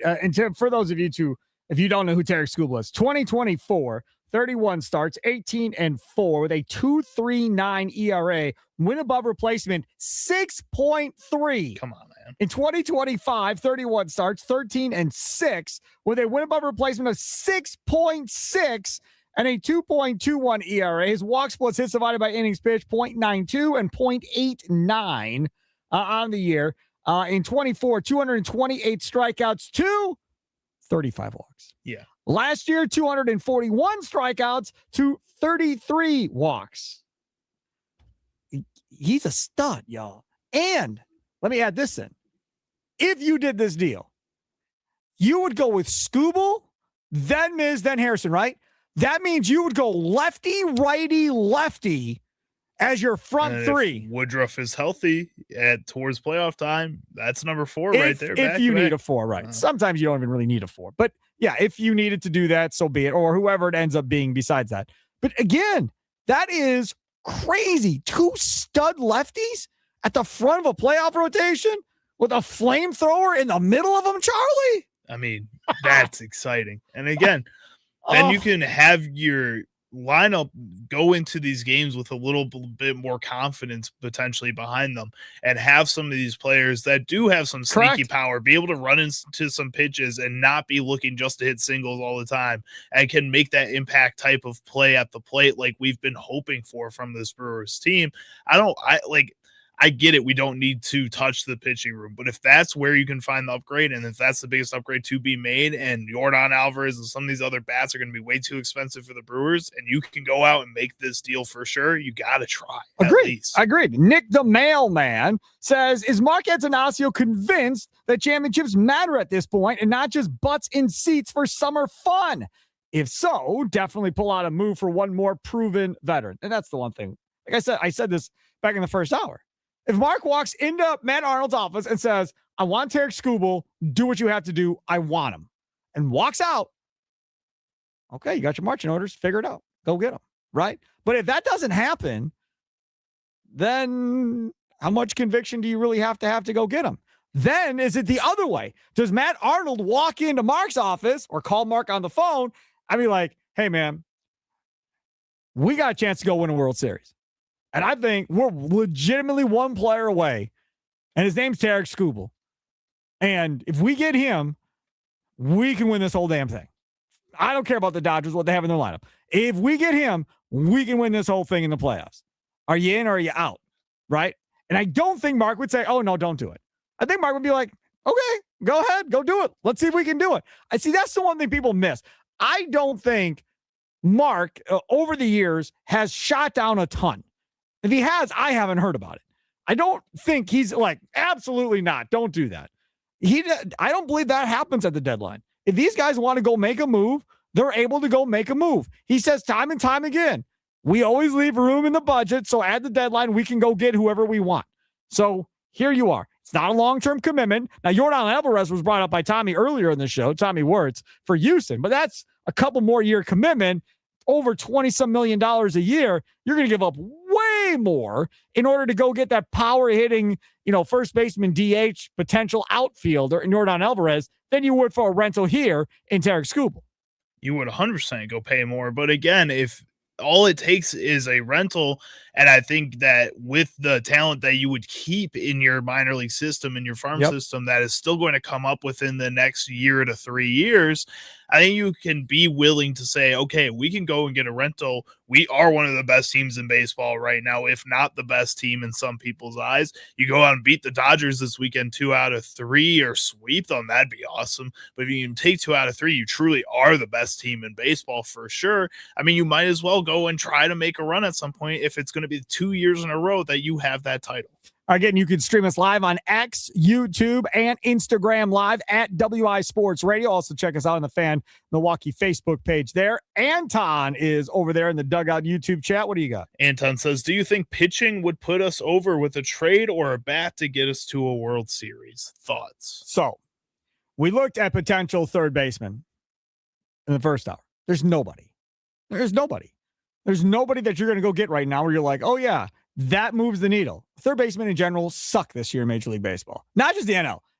In general, it's horrible. Like the guy that maybe makes the most sense is Nolan Arenado. But that's a gigantic contract, number one, and he's older than dirt. So do you want to go do that? I don't think that's something the Brewers would probably want to go down that path with. So there's really not an answer at third. Shortstop, you've got Pratt coming, you've got Ortiz there. Now, it was brought up earlier from the 715 as well. If you need a player from Houston, Pena or Paredes can both play third. Plus, you can mid-tier minor league prospects for them. 715 also points out Vaughn is working at third. This would solve a lot of issues. That was brought up by Tim Dillard earlier in the week, and I got super excited. And now we don't know if that's in the plan, if they're actually going to try that or not. It wasn't even really brought up by Tim. He was just saying that it was taking fielders at third. He said it was happening in pregame warmups where he could go down there and take grounders if he wanted to, is also what he said. Vaughn played third for the White Sox for a couple of games in Chicago. So it's not like he's never done it. He's done it. Now, they bailed after a couple of games, and that was it. But to get Vaughn's bat in the lineup, again, think about this. If you have a guy there at third base that's got a power bat, potentially Vaughn, and then Cooper Pratt is your shortstop, do you still need the bat at the trade deadline? Do you still need the offense? Yelich is the DH. Bowers is at first. Your outfield still is Mitchell and Frelick in the outfield with Churio. You're set. Like, that's your lineup. Let's see what happens and go from there. Because now all of a sudden, you're talking about what? Frelick is your 8-hitter? Cooper Pratt's your 9-hitter at that point? Well, Mitchell is 7?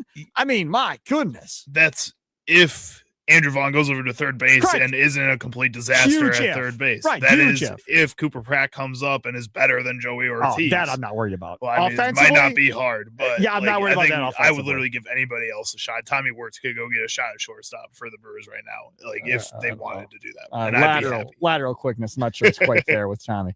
Let's see here. We got all kinds of stuff. Jeff on the 414 says, a healthy Scooble rental for Pena and a couple other guys. Time to go for it. Can't lose if you don't give up any runs. Where do I sign? That's the thing.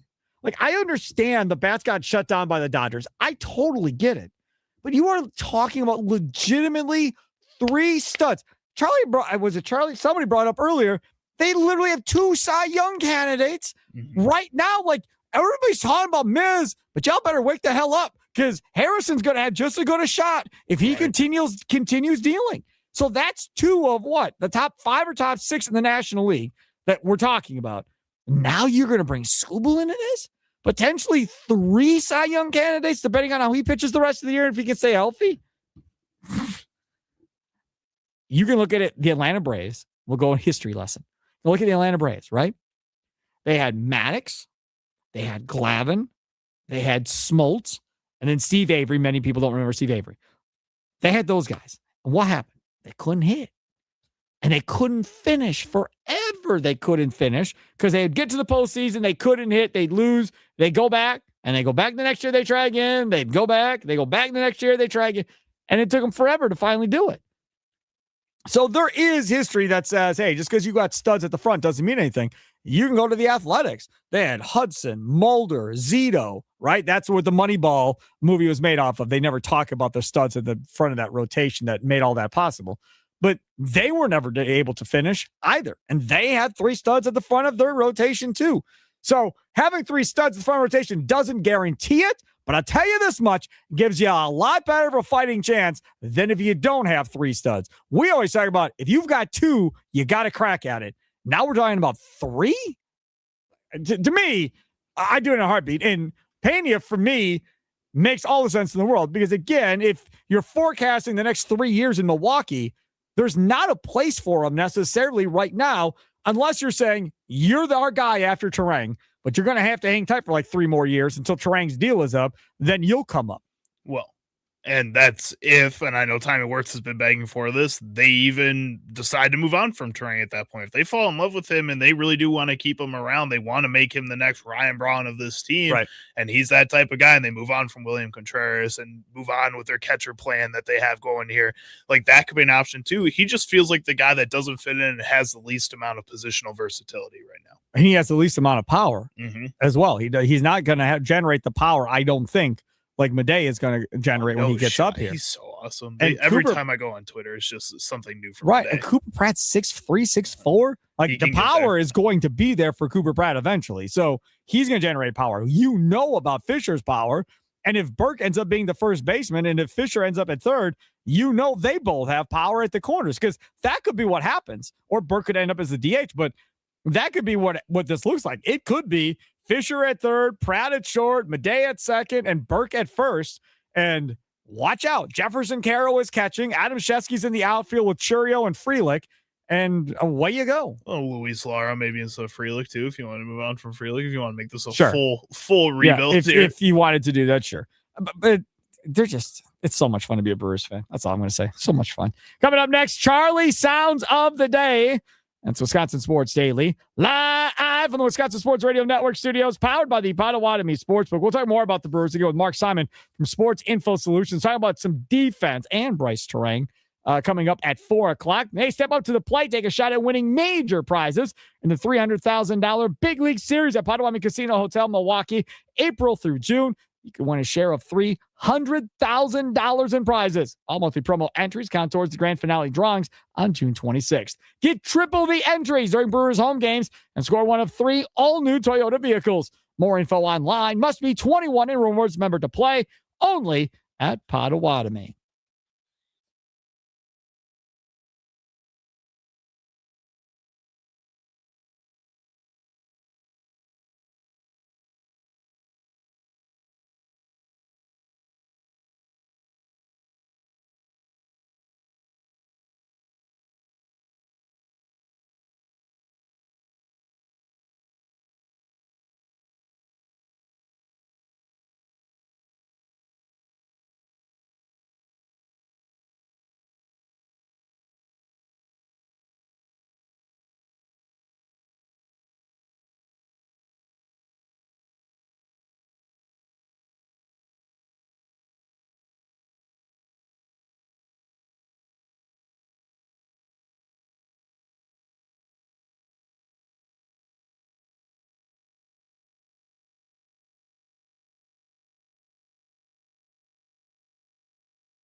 This is Wisconsin Sports Daily. See Sparky Pfeiffer, Charlie Houston producing today's show. Hope y'all are getting ready to have some fun this weekend. Enjoy it. You have a favorite part of Memorial Day weekend? No, not usually. No, you don't have any traditions or anything like that? Like a more minor holiday, I guess. For you? For me and my family. Yeah. I don't know. It's just kind of like that day off, the extra day. Like you said, take the time to remember for a little while. My family, my parents have made it kind of a more recent tradition to go down and do that flag walk like you were talking about before. Good. So, Veterans Park in Milwaukee. So they've been doing that. But otherwise, it's just kind of a time to relax. I don't really get I get some time to relax, but I'm working some part of every day this weekend. So how busy is the bar brewery? We're going to find out. Typically not too busy because it's just people go out of town. People are going out of town. Yeah. It's cold this weekend too, so that might change things a little bit. Like it was cold when I was driving. It's windy wise, and last night it was really windy, so we'll see if that changes stuff. We will find out. Here we go. 1, 2, 3. What sound clips will Chicago Charlie pick today for Sparky? Will Sparky become enraged? Will laughter ensue? It's time for Charlie's Sound of the Day. It's Wisconsin Sports Daily on the Wisconsin Sports Radio Network. All right, Charlie, use it. Where to first? All right, first up, we're going to head on over to NBA Radio on Sirius XM, where old friend and old buck Pat Beverly was on that show, and he was discussing Miles Turner and his podcast, and he called Miles Turner a not very nice name. Can I be frank or no? Yeah, absolutely. We want you to be frank. A damn snitch. What? I played on the Bucks. I've never seen Giannis late one time. I played for the Clippers with Doc Rivers. I played for the Bucks with Doc Rivers. Doc Rivers was a player in the past. He's very lenient, right? He's very lenient when it comes to practicing. I don't hear people complaining then when they got days off, right? So to get on a platform and you discuss your head coach and you discuss your main player, and mind you, you're coming from a team where people really expected a lot more from Miles Turner. If I'm being honest, people expected a lot more from what he provided with the Bucks. So for him to go on a platform and kind of discuss personal things with a team and kind of not really look at self. What could I have done to be better? How many more shots I could have blocked? What was my 3-point percentages? How did I go from it being in the Eastern Conference to beating this team to playing with Giannis, and we're not even making the playoffs? Okay, Patrick Beverly, is it a snitch or a liar? Which one is it? Because if you're saying he's a snitch, that means you think there probably is some truth to this. If he's a liar, then you're saying there's no chance he was that late like you're saying. I don't believe you. You're lying. You're a complete liar. That's what, again, it depends how much you want to read into this. But a snitch is like, oh, Doc, what are you doing? You can't be writing your guy out. A liar is you're just making this crap up. You need to knock it up.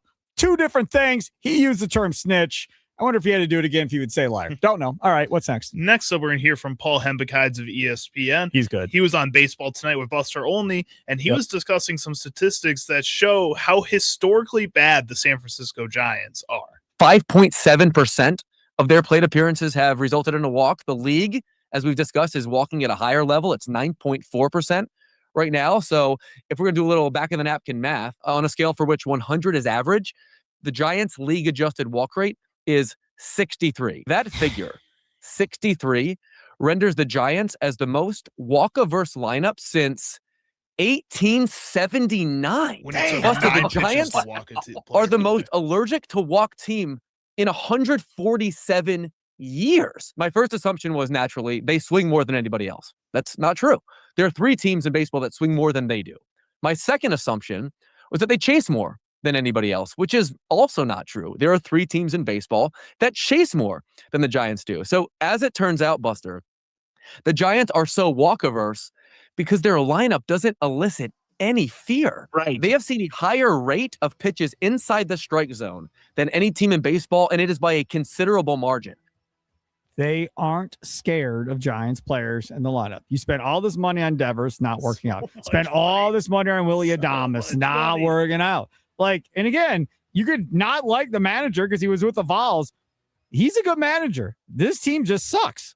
And I don't care if Murphy was the manager or the trader was the manager. None of this would matter. Francona, I don't care who the manager was. Team was going to stink either way. And good afternoon to our guy, Kevin Hawthorne, checking in from Lakeland, Florida on the Dugout YouTube chat. Very cool. Thanks for listening down there. Coming up next, Mark Simon, Sports Info Solutions. We're going to talk about the Brewers' defense and specifically Bryce Terang straight ahead on Wisconsin Sports Daily, live from the Wisconsin Sports Radio Network studios, powered by the Potawatomi Sportsbook. Sparky here.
Some shows talk about one team. Other shows barely talk sports.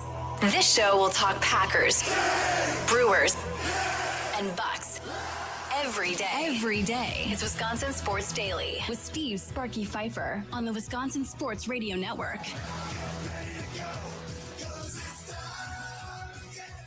It is time again. Happy Friday. I'm sure most of you are already out of work and on your way to the cabin or wherever it is you may be going for the weekend. Maybe you're just hanging out around the house doing some lawn work, getting the grill fired up this weekend. Either way, make sure you take a couple moments. Remember, for all of those that have served over this Memorial Day weekend, that is the most important thing. That is why we have Memorial Day to begin with coming up on Monday. Coming up this hour, Plead the Fifth, brought to you by Havish and Rotier. Your chance to tell somebody to just hush it up. You're talking too much. That comes up at 4:20. 4:40, Follow the Money with Austin Herdina from the Potawatomi Sportsbook and things that Sparky missed on today's show in the last segment of the show. 5 o'clock, the leadoff show with Tommy Wirtz from 5 to 6:30. Getting ready for Brewers and Dodgers. Logan Henderson on the hill for the crew today. Then after the last pitch, you make the switch. Potawatomi Sportsbook post-game show with Tim Allen and Tommy Wirtz from 9:30 to 11 o'clock tonight. So that is going to be a fun one. Now is a guy that is all kinds of fun. I love talking to this dude. He is Mark Simon, Sports Info Solutions. Follow him on X at Mark A. Simon Says, also on Blue Sky, I believe, as well. Mark, thanks for coming on, man. I appreciate it. This is exciting. This is the first chance I've gotten to see what you look like. Yeah, I'm uglier than you thought, probably. It's all right. That's why I do radio and not TV, Mark. They force this whole video thing on us. It's tough skin. It's okay. Yeah, it's all right, Mark. Okay, so let's get into it. So Mark is what? You're more Mets leaning, right, on a personal basis? More of a Mets guy, right? Great thing to say, sure. So how are you feeling about David Stearns, Mark, before we get to the Brewers? Oh, boy. He had a rough winter, didn't he? I liked the idea behind it. The idea was, let's get rid of everything that really reminds us of the collapse of what was last season, where they were the sure thing playoff team for such a long period of time. And they decided we're going to not necessarily start over, but we're going to change the people that are in the key places. Some of the choices, I suppose, at this moment leave a lot to be desired, particularly with regards to Jorge Polanco and the health of him at first base. That would be number one. I don't think that you could have foreseen Bo Bichette's struggles in the early part of the season, so I don't necessarily pin that on David Stearns. I was surprised that they let Pete Alonso go. I was listening to the broadcast last night. They were talking about the idea that he wasn't one of Stearns' guys, like that Stearns comes in, he's not necessarily emotionally attached to Alonso like other people would have been. I was surprised that happened. I wasn't terribly surprised that they traded Nimmo. They didn't necessarily do particularly well in that deal, at least that we've seen so far with Semien. So I think my answer to your question, the long way of saying it, is I liked the theory. I didn't necessarily like the output of what they got. Yeah, I wasn't. Again, I'm not attached to Pete Alonso, obviously. He just strikes out way too damn much. And yes, he has power. Yes, he had the big home run against the Brewers and Devin Williams. I understand all of the history of Pete Alonso. That one didn't break me up as much. And we'll see if Stearns survives all of this. Again, he left here to go back to New York to go home. And this is probably not the homecoming he was foreseeing at this point. Let's talk about the Brewers. There's a piece today in the Milwaukee Journal-Sentinel by our guy, Kurt Hogue, who wrote this piece on the metrics of Bryce Terang's defense to this point of year and kind of lays it out like, okay, maybe it doesn't look great necessarily as far as what he is doing defensively, but the eye test makes it look like Bryce Terang is still doing his job. When we start talking about these advanced metrics versus the eye test before we jump into Bryce Terang specifically, do you get a lot of that? I mean, being over there at Sports Info Solutions where you're tweeting out metrics of a player and a fan base like, you're an idiot. This guy is amazing. What are you watching? I would imagine you probably get that. We do. I would say we get less of that these days than we did 5 years ago. I think you have a smarter, more. Yeah, I think you have a smarter fan base. And I think there's also the idea that the metrics, whether they be defensive runs saved, which is the stat that our company devised more than 20 years ago, or the stuff that's on MLB, on Baseball Savant, fielding run value, things of that ilk. I wouldn't particularly worry too much about Bryce Terang's defensive metrics. I think you know that he's particularly good. He's very good at turning the double play, particularly this year. He doesn't make an abundance of mistakes. He makes a lot of very good plays. Whether the number for runs saved 40 games in, 50 games in is 3 or 5 or 6 or 2 or whatever, as long as it's not negative something, I think you should feel pretty good about him, because he's certainly capable of being a great defensive player statistically, as we've seen in the past. It's funny because when you start talking about certain players, like Bryce Terang's offense really didn't take off necessarily till last August. He had 10 home runs in August. And then everybody's like, oh, well, if he's got power all of a sudden too now this, you put Bryce Terang in a different thing. And then you see Bryce Terang in the World Baseball Classic, and you hear the reactions of the guys that played with him. And now your hopes get raised again as a Brewers fan. Now you get into the season, and you're still seeing what you saw in the World Baseball Classic, which is his offense kind of going to another level at this point. Mark DeRosa was just on earlier today on MLB Network praising Terang being a beast at this point. So when you have offense and you have defense, that's amazing. However, when you have a Joey Ortiz who can't hit his way out of a wet paper bag, now that those defensive metrics become, in my opinion, kind of everything at the end of the day. Because if you're not a really good defender and you don't have a really good run saved number attached to you, now it becomes harder to defend him being in that lineup and being a part of this, because the left side of that infield for the Brewers is brutal right now offensively. I mean, David Hamilton had one good game this year, obviously, the last time out against the Cubs. Little league inside the park, home run, a triple, all that. But they're trying to play him at third. Luis Rengifo, nothing special. They're trying to play him at third base. And then Joey Ortiz, obviously, is the shortstop, while Cooper Pratt is at AAA, also a good defender, waiting to get called up. And Brewers fans are like, how much longer do we have to wait for Cooper Pratt? So Joey Ortiz's defensive numbers are something that I'm interested in. Sure, and they've been good this year. In fact, they've been good both by MLB stats, fielding run value, which is the one that I brought up before, and ours, defensive runs saved. He currently ranks 4th among shortstops. The numbers aren't going to be like, I wouldn't concern yourself too much with like the number, whether he's got, as I said with Terang, whether he's got 4, 5, 3, whatever it is, right? The rank and the positive, negative. Is it positive? Is it high positive? Is it negative? Is it high negative? Is it low negative? He's in what would be the high positive class at this point in the season. He hasn't necessarily done a lot of flashy stuff, but he's getting outs on balls hit up the middle. He's getting outs on balls that are hit in the shortstop third base hole. In fact, he's doing that better than he was doing it last season. I think he's performing to the expectations that came with when he moved from third base to shortstop, because he was pretty good third baseman too. Yep. No, absolutely. And who knows, if Cooper Pratt comes up, maybe Joey Ortiz ends up moving to third base again.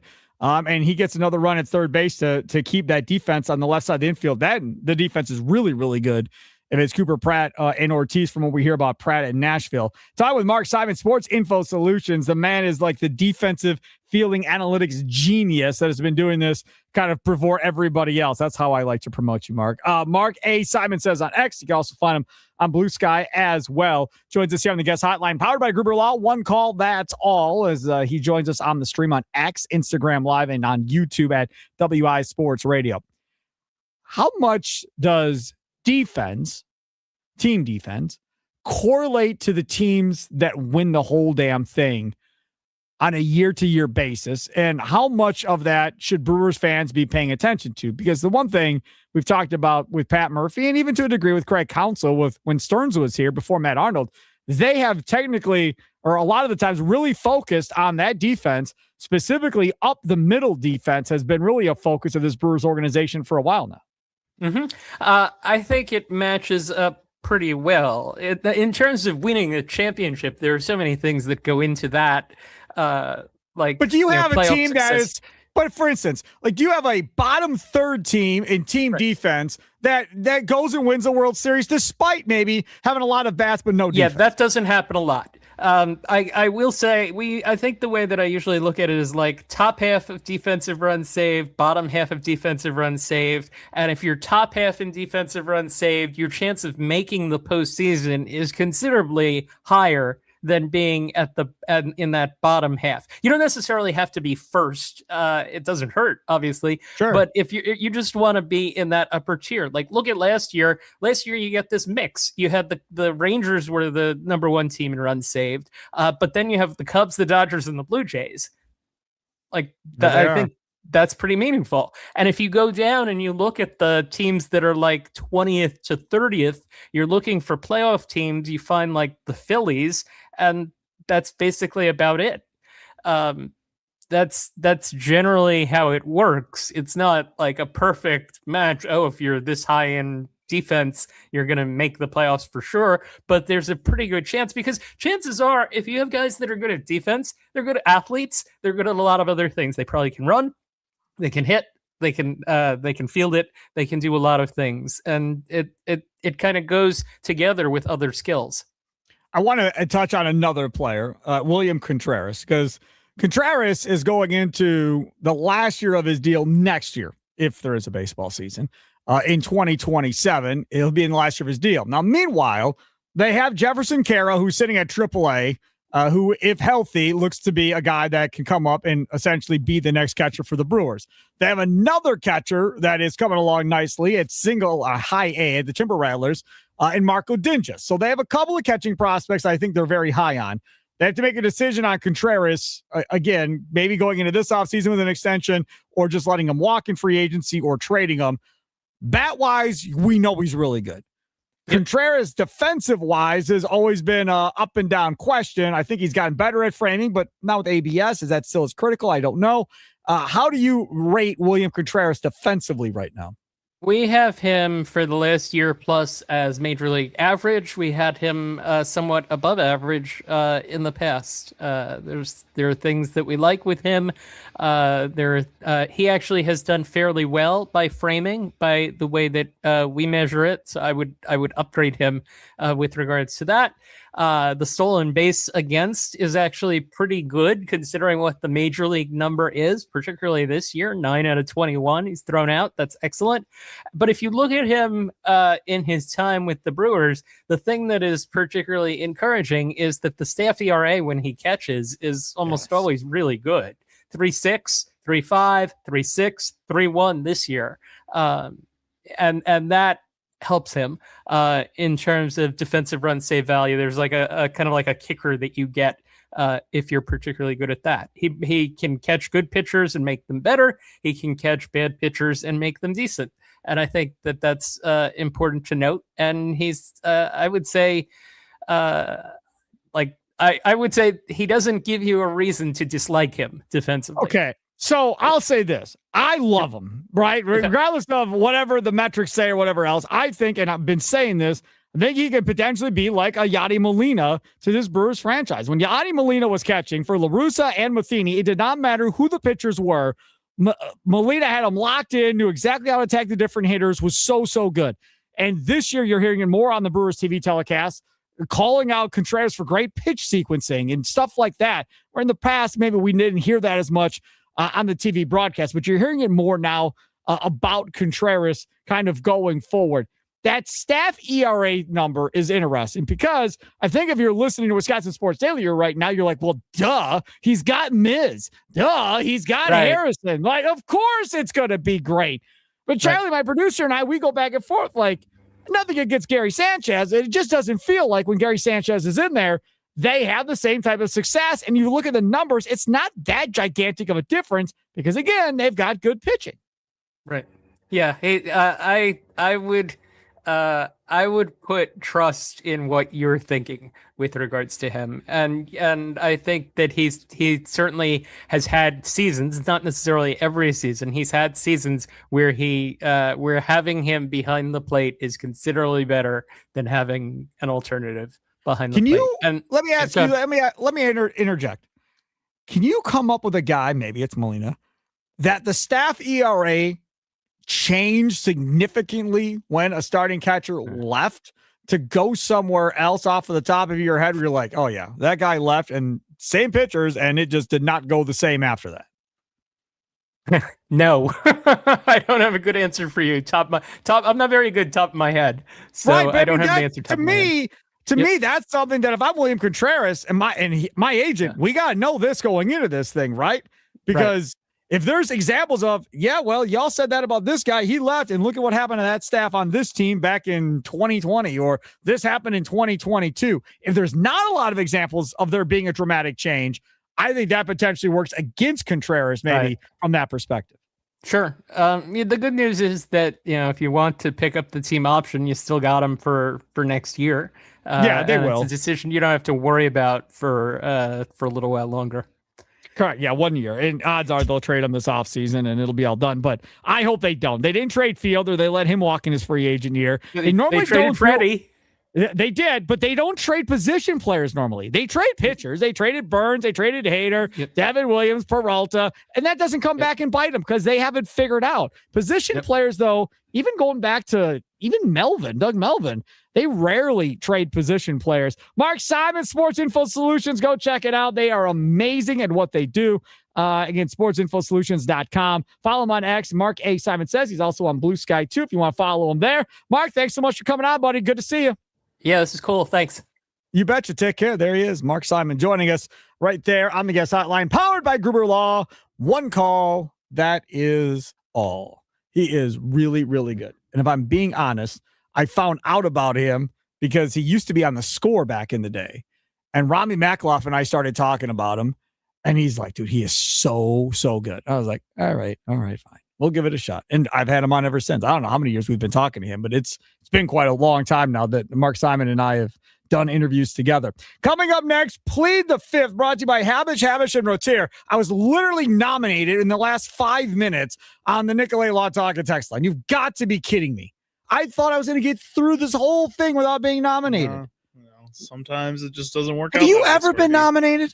No, I don't think so. No. See, I'm an agreeable guy. Everybody loves Charlie Hughes, and that's just how it goes. Chicago Charlie, baby. Coming up next, Plead the Fifth, your chance to nominate somebody. You can text in, you can call in, 414-677-1250, 414-677-1250. It's Wisconsin Sports Daily, live from the Wisconsin Sports Radio Network studios, powered by the Potawatomi Sportsbook. Sparky with you.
Such a good song. I just love this song. It is so good. Like this song, like it makes sense that you like it. Oh, yeah, I love Michael Jackson in general. That you like it. By the way, I don't know what about it makes it feel weird that you like it. I am intrigued by the Michael movie, but I'm also scared of the Michael movie because I feel like you could have absolutely just sucked at doing that, and I'm scared that I'm going to go and absolutely hate it, and it's part of the reason why I may not see it. I don't know.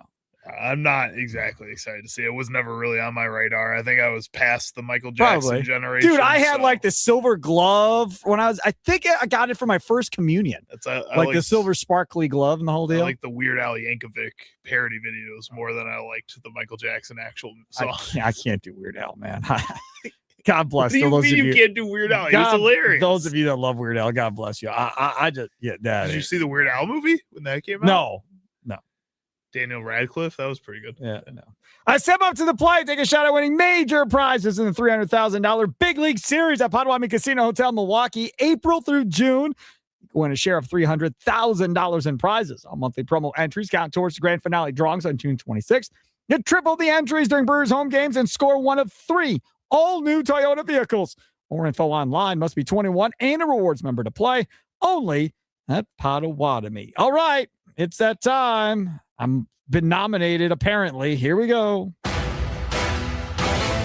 It's a Plead the Fifth Friday, sponsored by Habish and Rotier. Who should have just kept their mouth shut? Who made a bad decision commenting on a topic they shouldn't have? Let's hear who you think should plead the fifth this week on Wisconsin Sports Daily. Served up by Wendy's with Steve Sparky Pfeiffer. Oh, I just saw a text message come in. Remind me and think Sparky missed. Go back to the text line about the Brewers, please. Okay. Somebody just threw out a name I had not thought of. Okay, so things that we should keep our mouths shut about. Larry and Tosa used to talk a text line, which you can as well this segment. You can call in and nominate somebody.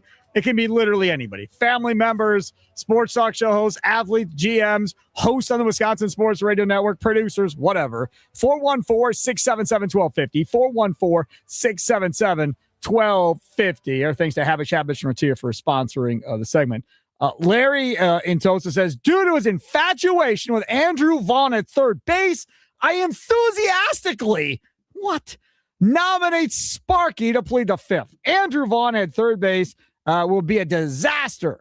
As Charlie said, Sparky has so thoroughly stretched Tim Dillard's words. For that alone, plead the fifth, Sparky. Larry and Tosa. So this clip I have here is from our show on Monday where Sparky was interviewing Tim Dillard. Tim Dillard was talking about, and I think he was just kind of, making hyperbole about how much Pat Murphy is willing to change in his lineups in order to get any kind of juice going. And this is what Tim Dillard said, and this is how Sparky reacted. They got a lefty going tonight for the Cubs. Are we going to see Bowers in the lineup? Bowers has been red hot. He's been good most of the year. Why not hit against the lefty? And I know if he has to go to the outfield, but there's other things involved. I saw Vaughn take grounders at third the other day. Not to say that. Not to say that's what he's doing. Breaking news! Put it all over social media. No. Yes! What? Oh, man. No. Yes. I'm all in. I'm in. Show me the way home. I'm in. Let's go. Tim Dillard, I'm in. I'm not. Vaughn at third base. I love it. Yes. No, I'm not trying to drop Easter eggs. Oh, that's so I got good. to the field early. There were fans. That made my day. It was during the day game at home. He was taking ground balls at third. Joey Ortiz was taking ground balls at second. Trang wasn't out there. It was early work. Whatever. Don't crush my dream. Don't crush my dream. I'm not trying to crush you. Vaughn at third, Bowers at first. We got something. Now we got them both in the lineup.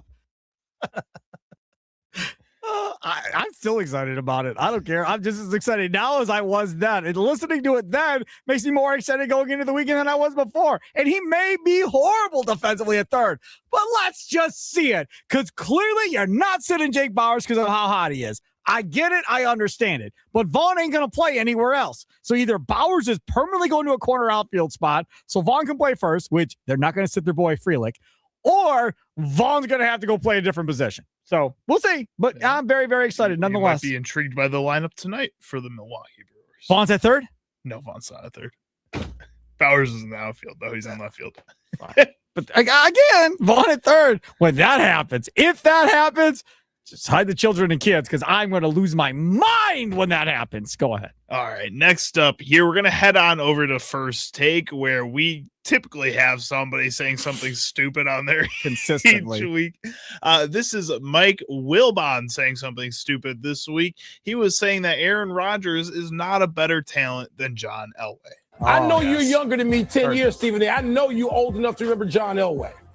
I know you are. Because Aaron Rodgers in no way measured up physically to the talent that John Elway had. Never in his wildest ridiculous. Did he measure up physically to John Elway? You need to go get YouTube or Google. No, don't do that. Don't do that. Don't do that. Stephen A. I'm not 20, 30 years away from you. I've watched 3 of which had no all-pro teammates. Stop it. Never John Elway. I didn't say resume. Let me tell you something. You said talent. Accuracy. Never. Talent. In terms of accuracy throwing that damn football, you trying to tell me Aaron Rodgers? That's not quarterback. That's passer. He wasn't Dan Marino when it came to passing. Not Dan Marino when it came to passing. I did not say. He's a terrific quarterback. He was right there. He ain't John Elway. That's uncomfortable. First of all, that's uncomfortable to listen to because both of them just kept talking over each other. And I know because I've done that to others my whole career. So I know how uncomfortable that is to listen to. Somebody yelled at you about that the other day. Because I've done that. Yes. It's never going to change. So just get over it. It's like asking Stephen A to stop. He's not going to stop. That's who he is. I will just simply say this. Anybody that is from Chicago should be banned from ever doing national talk radio ever. Between Wilbon and Parkins, just stop. Please get them off of TV. You're from Chicago. We're not hiring you. Sorry. Go do sports talk on the Score in Chicago. They'll take you in, right? No more TV hosts from Chicago. I can't handle this. The amount of stupidity between the two of them would drive anybody up a wall. Well, I mean, you've seen John Elway play. I never really got to see John Elway play. Why would Mike Wilbon be saying this? Because from what I've seen in Aaron Rodgers, he's one of the greatest quarterbacks of all time. So a couple of things here. First of all, Elway lost games like Favre did by making dumb throws, forcing stupid crap. That's number one. Rodgers did not do that. Rodgers did not have that issue. Now, you could say Rodgers wasn't aggressive enough. Fine. Elway was the king of the drive, right? At the end of the games and making big plays in big moments like Favre and like some of these other guys. So, yes, he has that. But if we're talking about just fitting the ball into tight spots, throwing perfect balls, all of that, man, it's going to be hard to find guys that are better than Aaron Rodgers. Like you could say at the same level maybe, but no. There's not many better than Aaron Rodgers, if we're just being honest. Now, did he get off in La La Land there at the end with his love affair with Devontae Adams and not throwing to wide open guys? Absolutely. But if we're just talking about you line up here, you three line up right here, now we're going to make these throws go, I'll take Rodgers against about anybody that he's going to be more accurate than the rest of them. That's just me. I've watched Montana. I saw Young. I saw these guys. To me, man, he's about as good as he gets. I'm not a big Rodgers guy, but I'm just being honest. To me, that's it. And that's what really the disappointing thing is that you got to only one damn Super Bowl, that man. One. That is all. That's it. Like, it's ridiculous. All right, go ahead. I think you get one more. You just get to one more. You don't even have conversations like this happening. Favre got to 2. 1-1, lost a second. 2, Elway. Last up who here. won back-to-back Super Bowls. Last up when here. he was old at the end of his career. Last up here. We're going to head on over. Jets fans apparently are just super confident this season, and they're already talking garbage on their own smaller podcast. This is a smaller podcast. This is talking alcohol sales Jets. are up in New York. Exactly. This is somebody named Green Bean on talking. Come on, Jets. you're making that up. Green Bean feels pretty confident about the week 2 matchup they have versus the Packers. We're beating the Packers. Sure and I need everybody to understand that. So don't get all spooked. Like, oh no, I don't want to go to the game with the big scary yellow helmets. Like, don't worry about that. We're going to be 1-0 going into our home opener.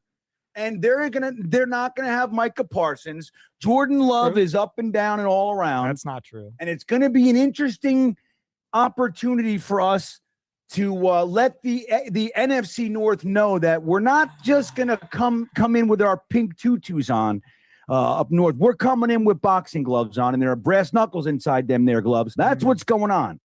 If only the organization had your mentality, sir. Right? Then maybe people around this league would be scared. Can you save Green Bean? And let's make sure we have him as a guest going into that game. Yeah, we can find Green Bean. Yeah, I want Green Bean on as a guest. Deal. I absolutely want Green Bean because I've never interviewed anybody called Green Bean before. If nothing else, I can at least say at one point in my career, I interviewed a dude that went by Green Bean. And I'm sure people are like, Sparky's a weird name too. Yeah, you're right. It is. It's not Green Bean. It's not Green Bean, though. Like electricians can be called Sparky, like their nickname. Yeah, I think Sparky's a name I've heard before. Right. Typically for dogs. No, yes, dogs, firefighter dogs, right? Sparky's another yeah. nickname for a firefighter dog. Yeah, absolutely. Green Bean. All right, then. Coming up next, time to follow the money. Our guy, Austin Herdenia, is going to join us. And we got to talk about things Sparky missed. I'm telling you, there is a text message that I am dying to get into because a player name was thrown out there as a potential, hey, how about him to add as a bat to this lineup? He's old. He's been hurt a lot, but it's an interesting idea. So we'll talk about all of that coming up. Last segment ahead on Wisconsin Sports Daily, live from the Wisconsin Sports Radio Network studios, powered by the Potawatomi Sportsbook. Leadoff show, 5 o'clock. Tommy Wirtz from 5 to 6:30. Brewers, Dodgers, Logan Henderson on the mound for the crew. Then 9:30 to 11 after the last pitch, you make the switch. Potawatomi Sportsbook postgame show with the franchise. Tim Allen and Tommy Wirtz. Stay tuned for that show tonight. I mean, you always turn it on, but I asked Tommy to please bring up this Tarek Skubal idea to Tim Allen because I would love to hear what the franchise has to say about potentially, emptying out some of the farm to go get a rental in Tarek Skubal. So hopefully they talk about that tonight as well.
Happy Friday! Almost like saying Merry Christmas. Hope y'all are doing well on a Friday. I'm doing well on a Friday because I get to work with Charlie Usen every day, Monday through Friday. There's not a much more positive, happy person than Charlie Usen. I try to be. Yeah. I'm not always the most positive or happy, Most of the time. Yeah, I would say most of the time. Most of the time you are. And I love it. Another smiling, happy person because he knows he's good looking and has a fancy ties. Austin Herdina joins us now from the Potawatomi Sportsbook. And if he's joining us from the Potawatomi Sportsbook, that means it must be time to do this. It's time to follow the money with Austin Herdina, the sportsbook manager of the Potawatomi Sportsbook on Wisconsin Sports Daily, served up by Wendy's on 1250 AM and 105.7 FM, The Fan. And on the Wisconsin Sports Radio Network, Mr. Austin Herdina, how are you? I am excellent. You guys ready for a fun weekend of sports? We got some great contests this weekend. Contests? Okay, contests. I like contests like pin the tail on the donkey stuff at the sports book, or what are we talking about? We're just talking about all the games. Games. Games. I like games. All right, what kind of games are we talking about? Well, I'll tell you what. One thing everybody is coming in and betting today is the Milwaukee Brewers to beat the Dodgers tonight. I don't know how you guys feel about it, but I looked at some interesting things about the Dodgers. They're 31-19, so they played 50 games this season. Tonight is the first time they are the betting underdog. They've been a favorite all year. They've been a favorite in all 50 games this season. Tonight's the first one. They're an underdog, and I think that's correct. I think the Brewers are going to get the win tonight. Okay, so let's talk about this for a second. I like this matchup of the three the most. Tonight's matchup I like the most. And the pitcher for the Dodgers, young kid, good ERA, solid pitcher, don't get me wrong. I hate Sunday. Yamamoto, that is not a good matchup against Gasser. I don't like that matchup at all. Tomorrow, I think it's a coin flip. Could go either way. Sasaki against Sproat. We'll see what happens in that one. Both are capable of pitching well. Both are potentially capable of blowing up. So I think tonight is definitely their best chance. I just don't know. I'm sorry. I can't get the playoffs. I can't get the playoffs out of my head. I can't. So I don't think I would have them as a betting favorite no matter. I don't think I'd have anybody against the Dodgers all year long as a betting favorite. Listen, you got to win tonight. If you want to win 2 out of 3, tonight's your best opportunity to get the 2 out of 3. You say you can't get the playoffs out of your head, but do you remember the regular season last year? We swept them in the regular season. That got us all excited for the playoffs, and then we got our hearts crushed in the playoffs. Thanks for reminding me of that. You just never know. I mean, the Brewers, right now we're last in all of Major League Baseball at home runs, but we are we're in the top 5 in every other category. So if we can just get some guys on base, get some timely hits, we can beat anybody. It'll be fun to see how good Henderson is against this Dodgers lineup too. All right, what is the second most bet thing at the Potawatomi Sportsbook? San Antonio Spurs -1.5. They took the first game in the series, lost game 2. Now they're back in San Antonio for a couple games. Spurs, if they can control pace and keep the turnovers down, I feel like they can turn this into a half-court game, and that really favors their length and their defense. Spurs -1.5 is where the line currently sits. They were underdogs in both the first 2 games, so showing a little bit of love now as a small favorite at home. The one thing I want to know is, and I haven't looked to see, I'm looking right now, De'Aaron Fox is getting up some shots in shoot-around earlier today. I think that's a big one. And then Dylan Harper is hurt too, and he's, it looks like, questionable in a game-time decision for San Antonio. Yeah, they're both questionable game-time decisions right now. They have some, Steven Castle's been really putting it up. He's been he's playing his best basketball of the year right now, which is awesome for them. But yeah, if you can just have those guys healthy, all 3 of them, that is one heck of a backcourt right there. No doubt. I agree. I think we've talked about this too. I'm rooting for the Spurs because I think that opens up the possibility of the Thunder having to make a deal. I also saw a video on X yesterday when Holmgren and Wemby were younger, and Holmgren won MVP of some tournament, and Wemby went nuts, was livid. And apparently that's where this dislike from Wemby towards Chet Holmgren all started. And then they show this highlight package of him just smoking Chet Holmgren the rest of his career every time he sees Chet Holmgren in a game. That is something that is going to be a talking point, I think, when you get to the offseason, if Oklahoma City loses this because of Wemby, I don't know, man. Thunder, Giannis, maybe. That might be. And they got a lot of young assets and draft picks that you could go get. Yeah, I look at Wemby and look at Chet Holmgren, and Wemby, I mean, he's a mismatch problem for everybody, but he is especially a mismatch problem for Chet Holmgren because not only like he's a much bigger and longer Chet Holmgren. I mean, they're built similarly. Wemby has put on a little more strength now. He's obviously got the height advantage still. He's just playing next level. And I feel like, Isaiah Hartenstein, the first game, he just could not keep up. Game 2, I thought he looked better. But yeah, I mean, those two guys are going to have to show up better if they want to keep Wemby to under 30 points a game in these playoffs. The other thing you have going on is Hartenstein's grabbing guys' hairs and pulling them down. No fouls being called. Guys are flopping all over the place. Like Thunder, they really are not coming out looking good. And this has been an ongoing thing throughout the year, but now it's really being magnified in this series because now you got casual NBA fans watching that maybe didn't watch the Thunder all year and are not pointing all this stuff out. It's good for the brand. It's good for the NBA because now maybe they become the bad guys of the league kind of going forward, which nobody really saw that coming, I don't think, necessarily before the year started. All right, third and final game, most bet game at the Potawatomi Sportsbook. This one, I'm just going to real quickly touch on a couple because it's kind of a tie. We've had a lot of bets coming in on the Yankees. Garrett Cole coming back tonight, making his debut. We're having bets coming in on the Avalanche against the Golden Knights. That's a series people thought the Avalanche were a significant favorite. They lost game 1. They're going to feel like they're going to need game 2 here at home.